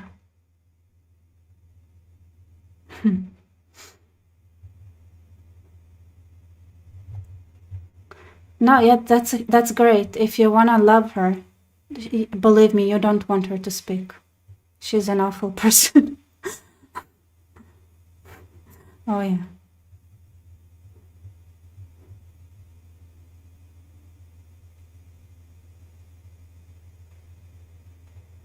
Yeah, could be. Like whatever she had to say, the little bits here and there, might better not. So I love her. Like I love like Leon, a great movie. Like I wanna love her too. So what would really help me love her if she never talks about anything. Amen.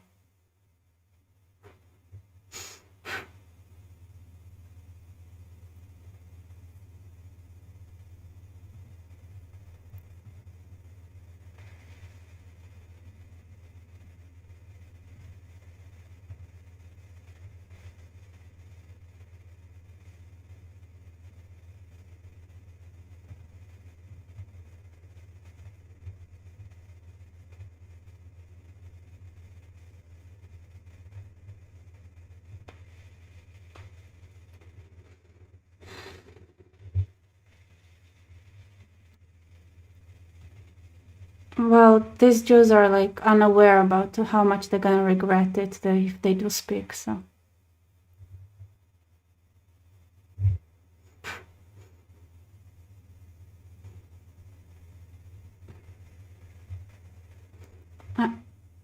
I mean, for a long time now, you cannot be a Jew in Hollywood without being self-mutilating kind of person.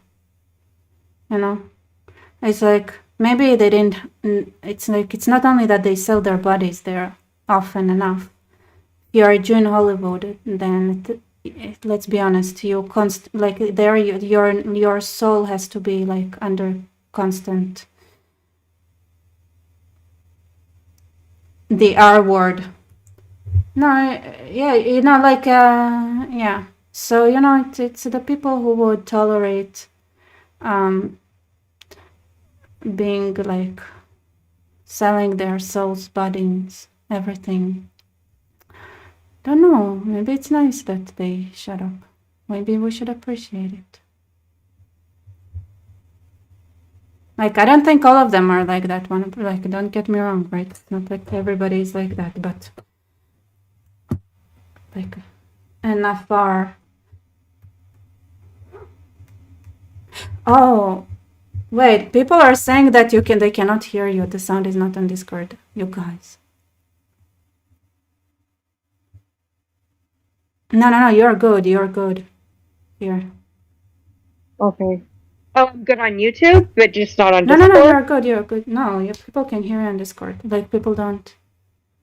If somebody's like, wait, are you with somebody on Discord? Because we can only hear you. Oh, it's amazing. See, I talk so much, it's hard to understand if I'm talking to someone, if I'm talking to myself at this point. You are kind of a circle on my end, but I'm on my phone, so I can't see if like. I'm talking on YouTube. I'm just saying that. Like, I think people were listening to my speech for some time now, and at some point somebody was like, "Wait, are you talking to someone?" That's really funny. Yeah.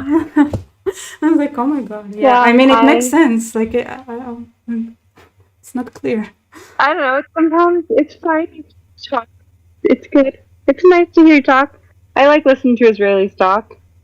You guys have it's an interesting accent that you guys have. I feel like it's, I was trying to think about this the other day, like how I would describe it if nobody had ever heard an Israeli accent. And I was like, it's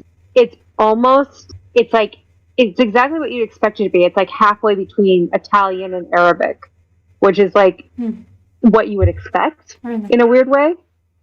Yeah, that's how I would describe it, because it's got a little bit of depth to it, but it has a little bit of that like Latin softness as well. It's hard to describe, but I was trying to think of how I would describe it, because it still sounds like it's deeper than like a Latin accent, but it has a little bit of that. I don't know. It's not as It's not Arabs have Okay. like Mossad. Let's talk. They have harsher accents. Let's talk shit right now. Okay, you with me? Okay. And by the I'm way, with like you. I'm like toning down my accent when I speak. Like it. What accents when you hear them in English are like make you go like it's like chalk, like it's like nails on a chalkboard. French. Oh wow. French. Yeah, but I think that's an American, like I don't know where we got this from because they literally saved our butts in the revolution, but at some point that British anti-French sentiment traveled over here and we like just shit on the French all the time. Right. I don't know. Yeah, so that one is always because we just have this like, yeah, so French. I'm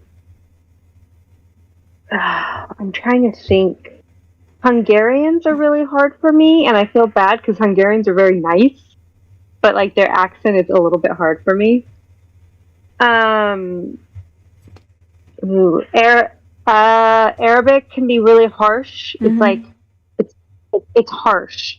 I don't know how else to. Even like with people I like Mossad, like it's still it's harsh. There's a harshness to it.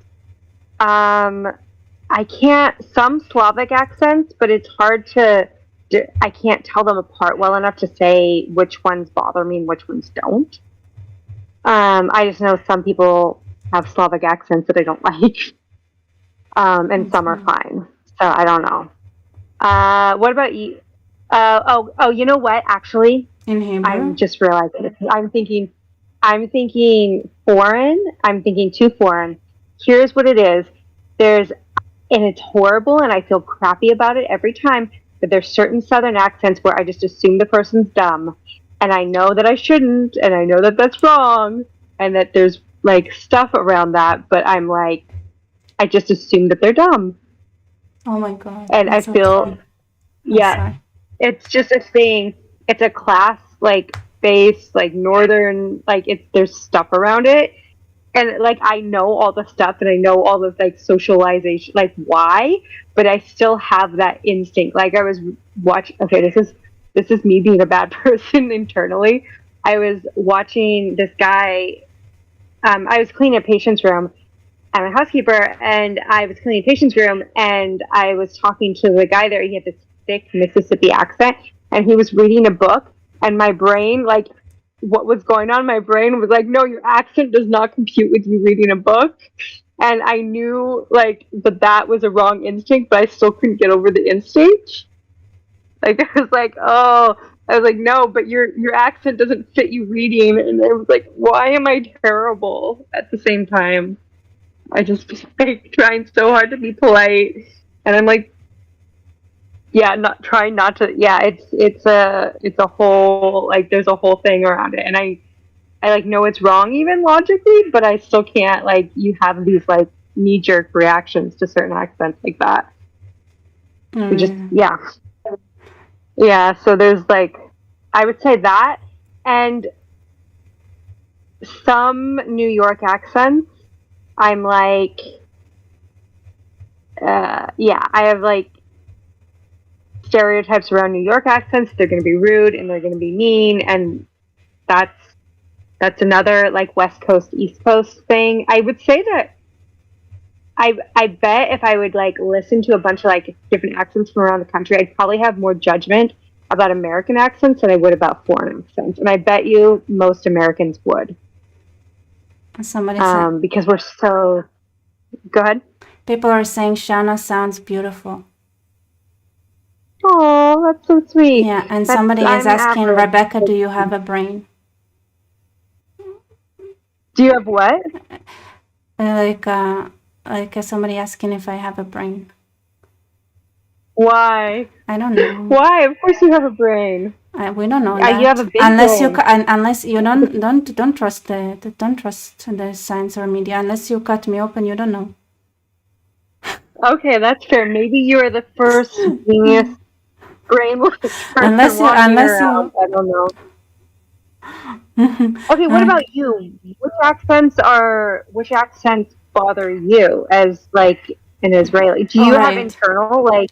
Okay, so this is the thing, like the secret is out, because I saw it on YouTube or TikTok, or I don't remember who. Like somebody figured Israelis out. Okay. And he made a video saying, you know what? You know how Israelis always switch to English when you speak Hebrew with them? Yeah. And he was like, it's not because like they want to practice their English or they speak English very well. It's like, I was shocked. It was like, I figured it out. Here's the secret no Israeli would tell you. English accent in Hebrew sounds so bad, Israelis would do anything to avoid hearing it. Oh, wow. And I was like, I was like, this is something like nobody said out loud, right? We didn't want to, like, this is something I think every Israeli knows in their heart that it's true, right? Like, there aren't a lot of accents that in Hebrew, if somebody speaks them, like, there's the English accent when you speak Hebrew is, it's so incompatible, like, and it's not necessarily the other way around, I have to say, like, it's not as much as Hebrew accents is incompatible with speaking English, but English accents speaking Hebrew. And then when this person made this video, I was thinking, we tried so hard, like we had a silent agreement between us Israelis to not ever say it out loud. And this person, after years and years of us, like, not, like, we had this, like, we just look at each other, like, we all know that. And we're like, let's move to English. And like, no, and we all insist, right? But you guys barely speak English. And they're like, no, let's speak English good. And after years, years of trying to hide the truth of why, somebody just was like, you know what? I figured it out. You're not gonna lie to me anymore. I know exactly what you do. Israelis just cannot stand the English accent in Hebrew. This is why they want just to, this is how much they don't want to hear it. Oh my God. And people in the comments are like, yes, it does. You're right. That's really funny. Is it all English speaking accents? Like, it doesn't matter, American, Australian, British, like, it doesn't matter? We're just all bad at it? Yeah, Israelis are like everybody's like admitting, like people are admitting, yes. Because, and I feel like, you know what, somebody already, like an American or whatever, like almost all of them sound awful. And like after so many years, like we all nobody ever said it, like I never heard an Israeli admit it out loud.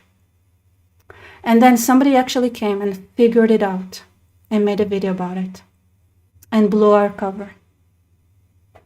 Well, somebody figured you out. Now you're out. You're exposed. Yeah. That's really funny. That's hilarious. That actually doesn't really surprise me in a way. I actually do have one question though. What about Germans trying to speak Hebrew? Is it also bad?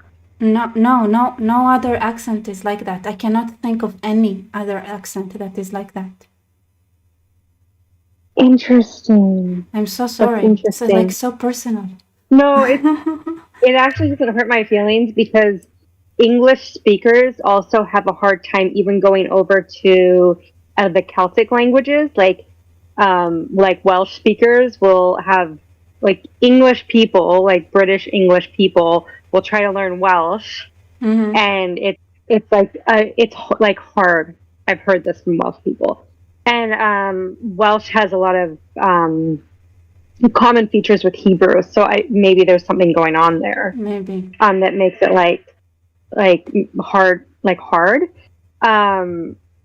It's just I know some of it is probably just to do with like the way we pronounce consonants. Yeah, I cannot believe. I feel like all the Israelis like are coming out of the closet in the comments now, admitting that like. See? That it's like terrible. That's really funny. Well, now I just know that now I just have less of an excuse, like less of a reason to learn Hebrew, because I'm going to be like, they're just not going to want me to talk Hebrew with them ever. Like, I'll have to find Americans to talk Hebrew with, and then we'll have like bastard American. Hebrew. Here is Yeah. on the Light Life saying the rabbi at Park Avenue Synagogue. Really hard to listen. Yeah.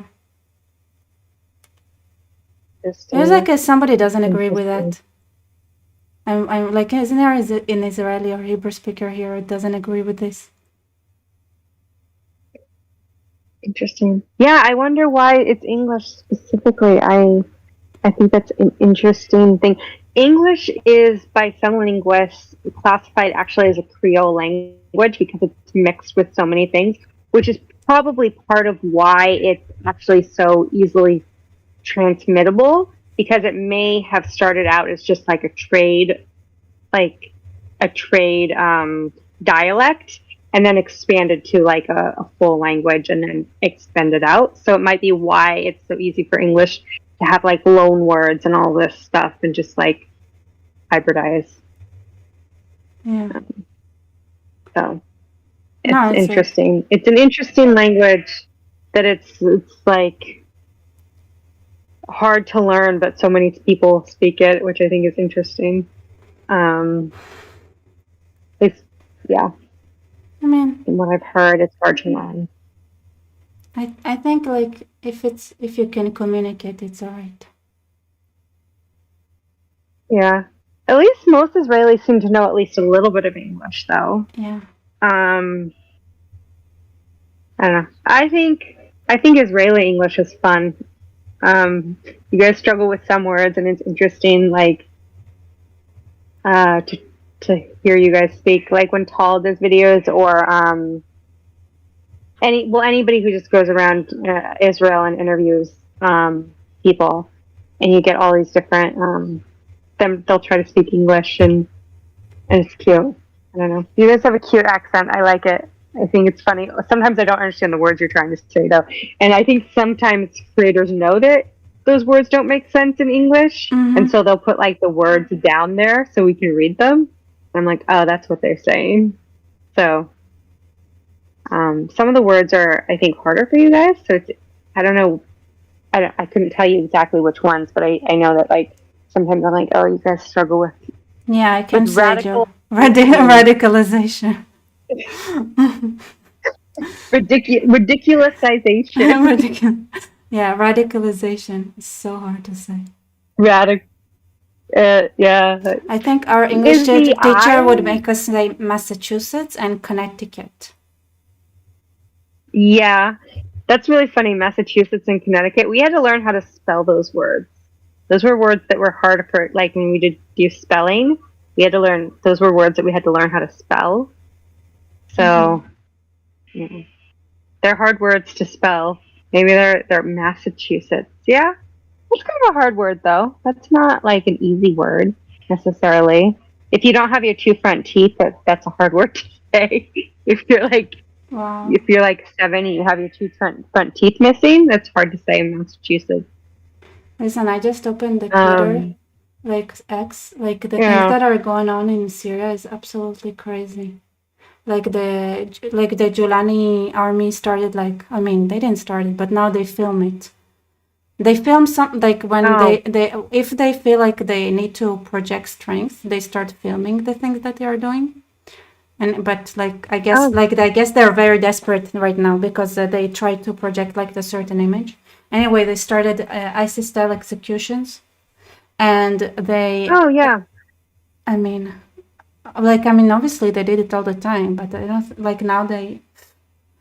I don't know. It's like more footage. So, like, tell us more about you being progressive and Western, and there are videos of Al Julani gangs that attack Alawite homes in Homs, and they just shoot straight into people's living rooms. Yeah. Oh, wow. I mean, clearly. What do you think of like Lebanese culture, like Lebanon? What do you think of Lebanon? They're the most like anti-Israel people I've ever met. Yeah, like number one, I think. Like, but also like they're super terrified with associating with Israel, like, in general. So it's a combination. I think it's not only just that they're anti-Israel, they're also terrified of associating or talking to Israelis. So in no shape, way, or form would it be like public that they spoke to an Israeli. I think they really get persecuted for that. I don't know what the situation is right now. I think now people are getting a bit braver, but still. That's good. Tal was doing a video, and he was talking about how he's talked to a bunch of Lebanese people over the last couple of years. He was kind of being a little bit, I wouldn't say harsh, but direct with he's like, you guys Christians in Lebanon, you guys need to either, like, you guys need to get your shit together is basically what he told them. No, they're awful. They're like, they're awful. Yeah. I have no other way to describe them. They're awful. I was shocked. I guess one thing that I don't, as an American, is really hard for me to understand is, like, Christian in America, like, kind of seems to mean something. And in the Middle East, it almost is like your religion is almost like your ethnicity in a weird way, even if you're Arab or Christian. Yeah. It's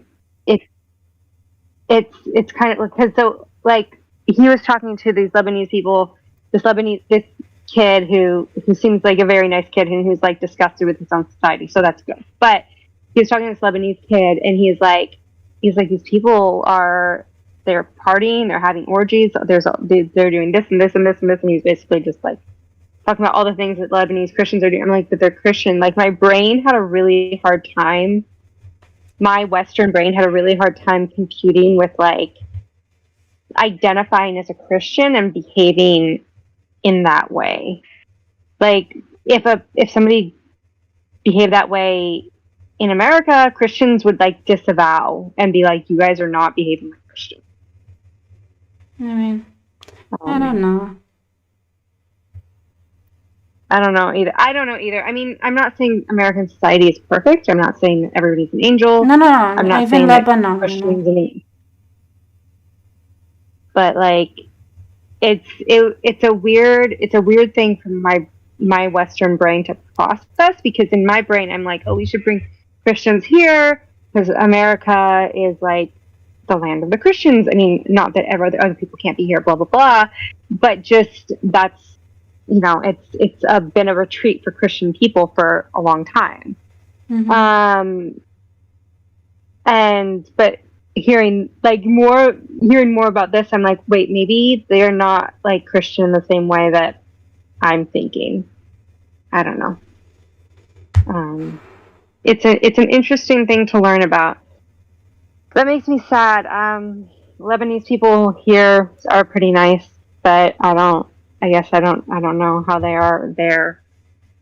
Sounds like they're pretty anti-Semitic. Yeah, most people in them, like a lot of Christians in the Middle East are. Yeah, you've said that before. I've started to see that from other, like they'll come to America and maybe after 2 or 3 generations they'll not be that way, or sometimes people can just reform in a lifetime. But a lot of times, it's like from what I've heard from, like, it's like they're proud they gave both cheeks and the hole in the middle to the Muslims. They're like what?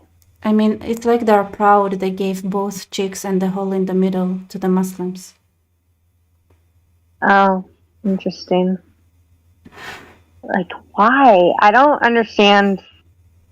That's the other thing too. Like, I don't understand, like, the suicidal pacifism is not something we do as, like, I mean, yeah, Middle Eastern Christianity just seems, the more I'm learning about it, the more I feel like it's not American. I don't know.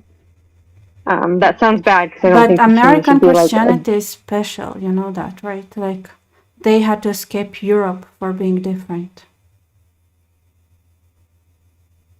Yeah, I guess that's true. I think that as an American who hasn't traveled much, and I'm perfectly willing to claim, like, ignorance, but I think we just tend to assume that Christians are like us. And seems like maybe they're not. I don't know.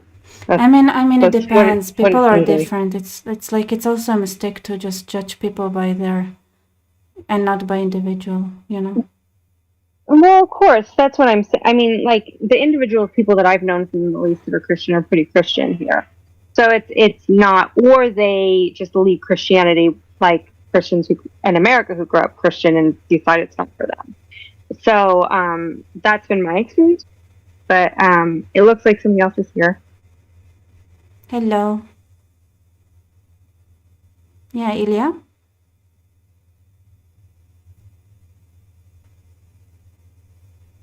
Ilya.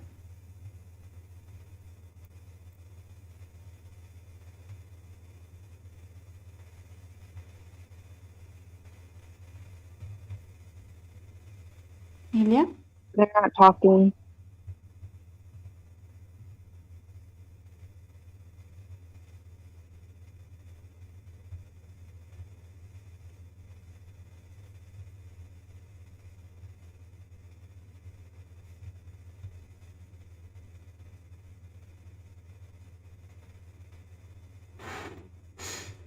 Yeah, mystery. Oh, push to talk. I'm sorry. Hey. There we go. Hello, hello. Hello. I chimed in thinking that Thorns of Rose was talking about the European Christians and why they're so passive, which I find a bit concerning in more ways than one. I'm a Ukrainian Jew, as you might have guessed from the name. So uh, it's like Europe. You need to get your act together because you have enemies within and enemies without. So, yeah. Yeah, I don't know about the European Christians. Because the thing is, from America's standpoint, Europe has just doesn't it's very secular. Like we look at Europe as very secular, and in fact, that's why a lot of Americans who don't like Christianity want to go to Europe. Like that's what they say. They're not as they make fun of America. Like Americans who don't like how Christian America is want to go to Europe. That's what they say. I can understand that from a perspective of I like the fact that they have more trains. Uh, that's just hey, it's a lot easy. It's allegedly a lot easier to get around Europe with walking and public transportation and cycling, all of which I like to do, and not driving. Because whenever I drive, I'm always afraid that I'm going to make a mistake and get into a car accident. And it's like, I wish we had more infrastructure for cycling and public transit here in the United States, but that's a whole separate conversation. Um, but yeah, there's Go ahead. Go ahead. Oh, I was going to say, yeah, we should probably have more public transportation in parts of the United States. The United States was designed deliberately for cars, like the way it was laid out, and that's a whole can of worms. But what were you going to say after that? But with regard to Europe's secular nature, I am of the opinion that's a mistake. Even though I myself am very secular, I work in analytics. And I didn't realize I was all that Jewish until October 7th happened, and then I realized, oh hey, it doesn't matter whether I think of myself as super Jewish or not because they want to kill me regardless. So, with regards to secularism, the thing is not religion drives some people. Some people, I think, do need that bit of a push from, I don't know, a religious leader, a community leader saying, hey, you should do this because it is morally good because Jesus said so.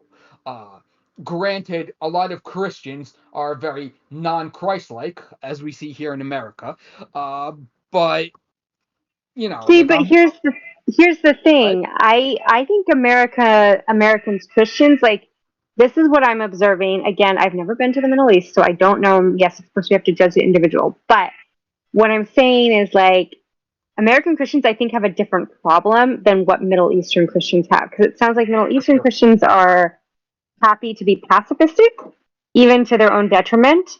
They'd rather die than hand over anything to give any credit to the Jews. It seems like, at least this is what I'm hearing. That is my quote. Yeah. But in America, I think American Christians, I think because we come from Puritans, I think it's a different issue. I think we're very judgmental, and I think we hold everybody to like a standard that's not reachable, even for us. And so I think it's a different thing because so I think American Protestant Christianity has, granted there's Catholics and there's other denominations here, but that's the majority, right? I think it's if it goes too far, it goes too far in the standard of being too rigid, would be my guess. I have a question. Okay. Right. Oh yeah, I'm loud. Okay. Is Christianity a big talk right now? Is this something people talk about? People hear somebody saying Christian discussion here is boring. Yeah, I think that's not my usual style to talk about Christianity so much. But people really love talking about Christianity when they come here to my channel. Sorry, I know it better than I know Judaism or Islam, so that's why I talk about it, because I know, I get it. I'm not against it. I'm just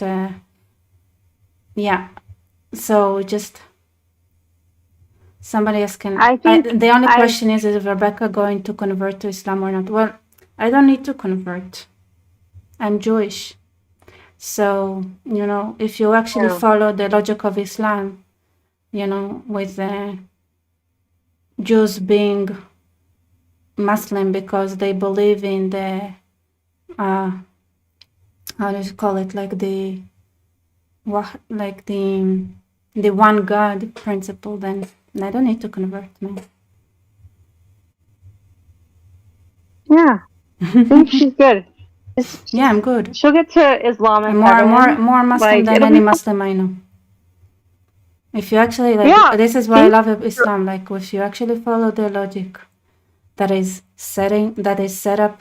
Yeah, Tawhid. Thank you, Tawhid. I forgot the if you actually follow the logic of how Islam is applied onto people.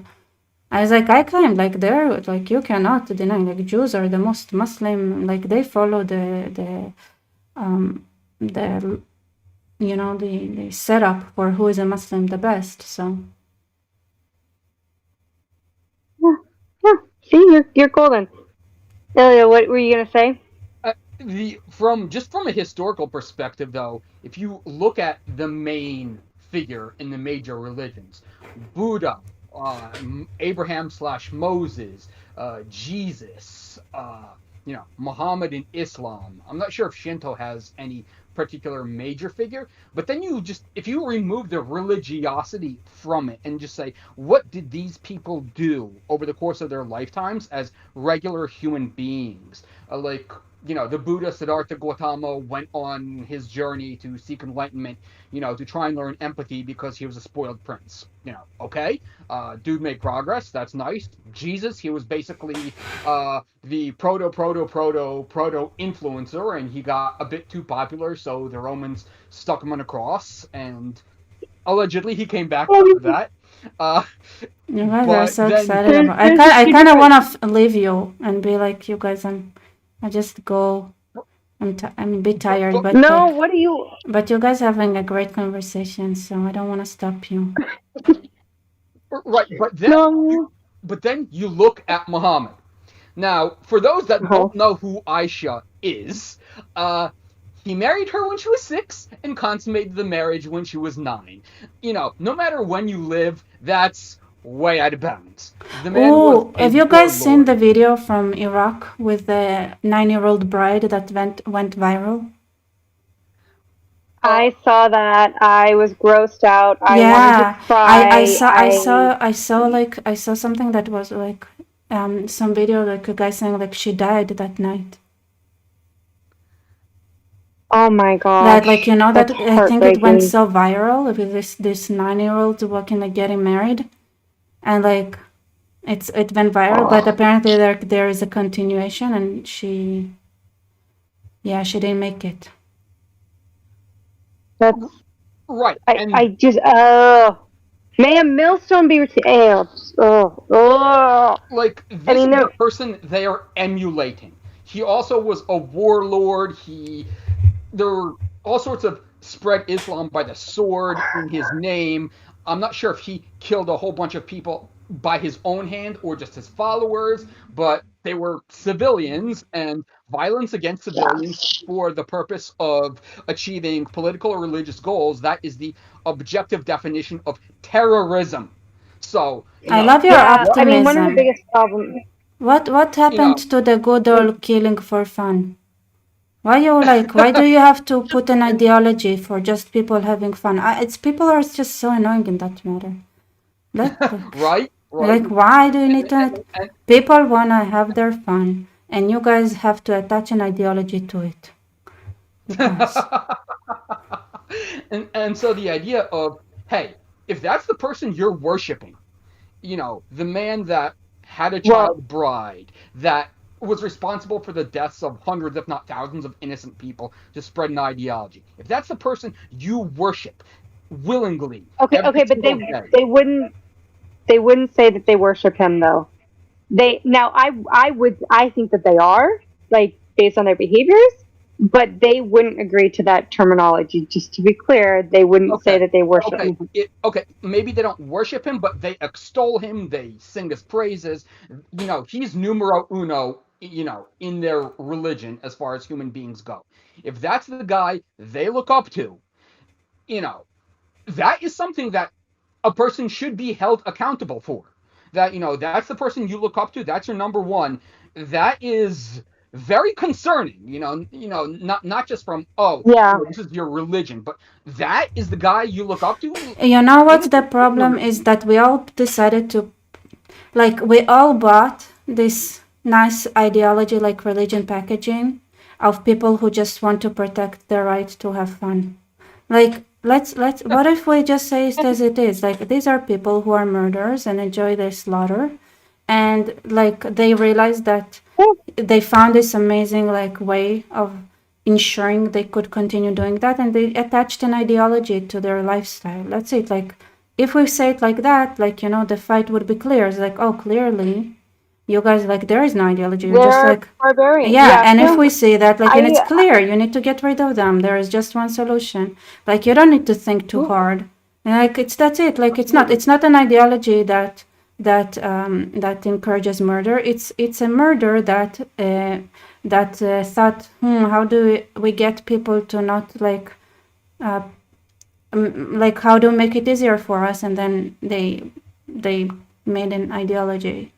That's it. Right. It's oh, go ahead, Thorns.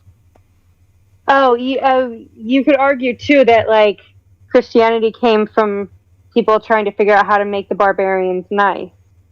I mean, it was a lot of brainwashing to get us to be, where we are.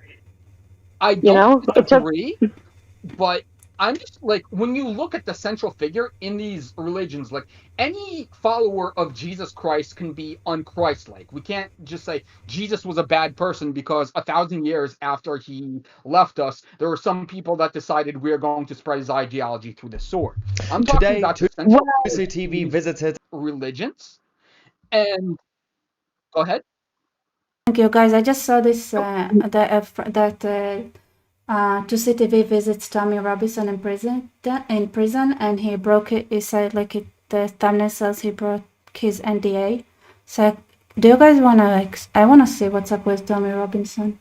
Can you imagine Britain doing that? You guys good with knowing what's happening with them? It's I think I'll react to that, and I feel I'll have to go because I'm tired. It's late. Okay. Well, good night.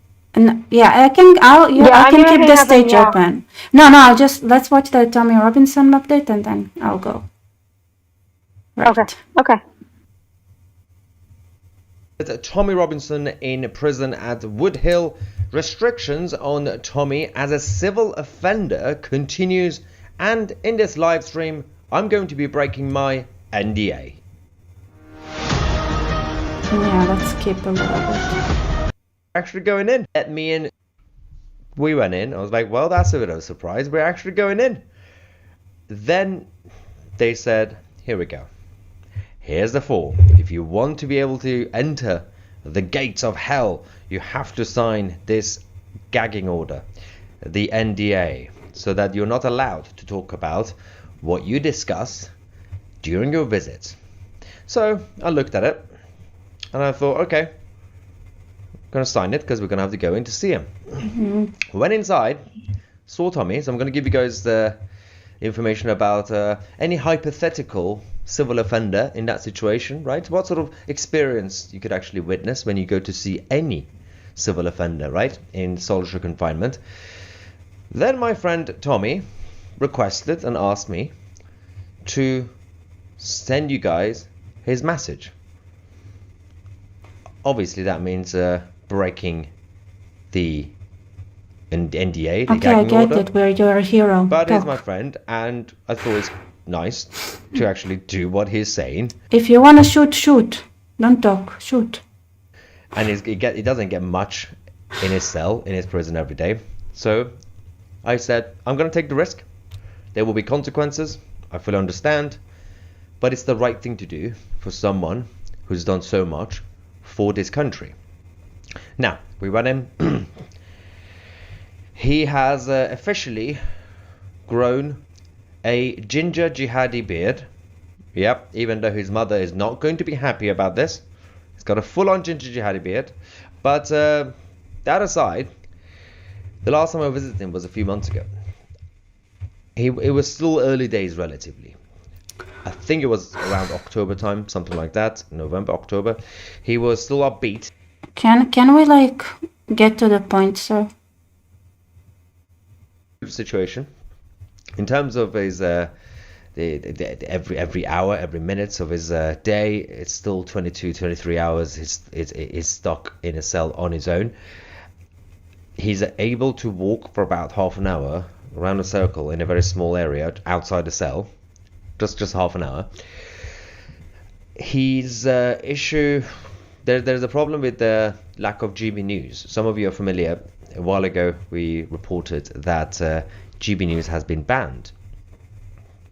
He was able to watch it every now and then on a TV, but not anymore.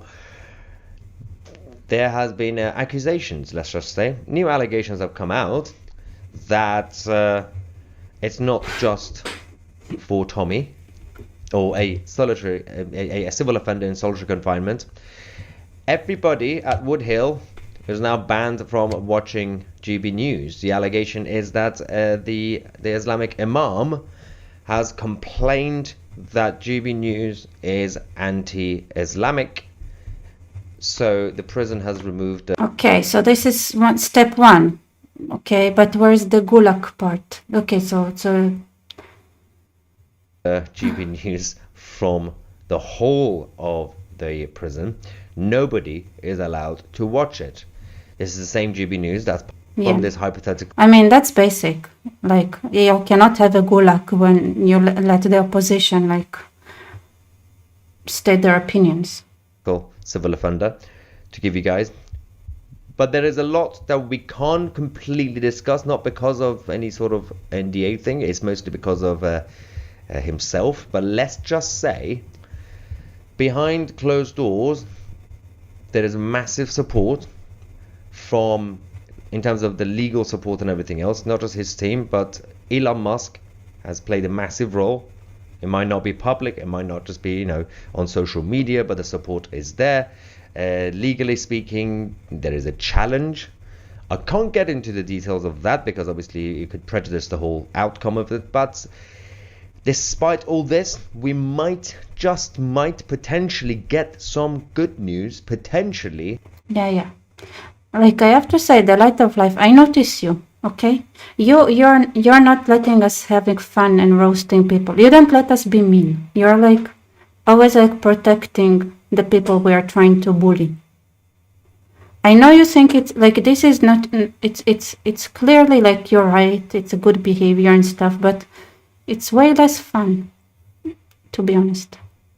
I appreciate you. I think it's important. But let the bullies bully sometime.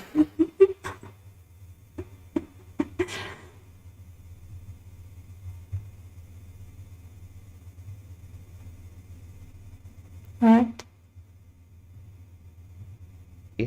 Within the next few weeks, in regards to his situation, in terms of challenging the torture treatment in prison. So that is ongoing. The legal team are on top of that. Elon Musk's support, everybody else. There is going to be a massive rally once he's out. So the message I have for you guys from this hypothetical civil offender, he said, thank you to all of you for your continued support. He did say that they're trying to break me. We'll still have to fight back. He still believes that his cause was righteous, what he did. He put his hands up, saying I knew exactly what I was getting myself into, and I own it. I own up to it. Now, he also said that when I'm out, we will do the biggest freedom rally. Okay, it's boring. Well, what we are hearing is that like every day that goes, the closer the UK is lost in, just lost, completely lost, like in the wilderness, just got lost in the Islamic winds of from Arabia, like they're in a sandstorm, like blinded. Right. Oh, people are saying, like, you can hear me, but you cannot understand me? Well, I think that means I need to go to sleep. Good night, everybody.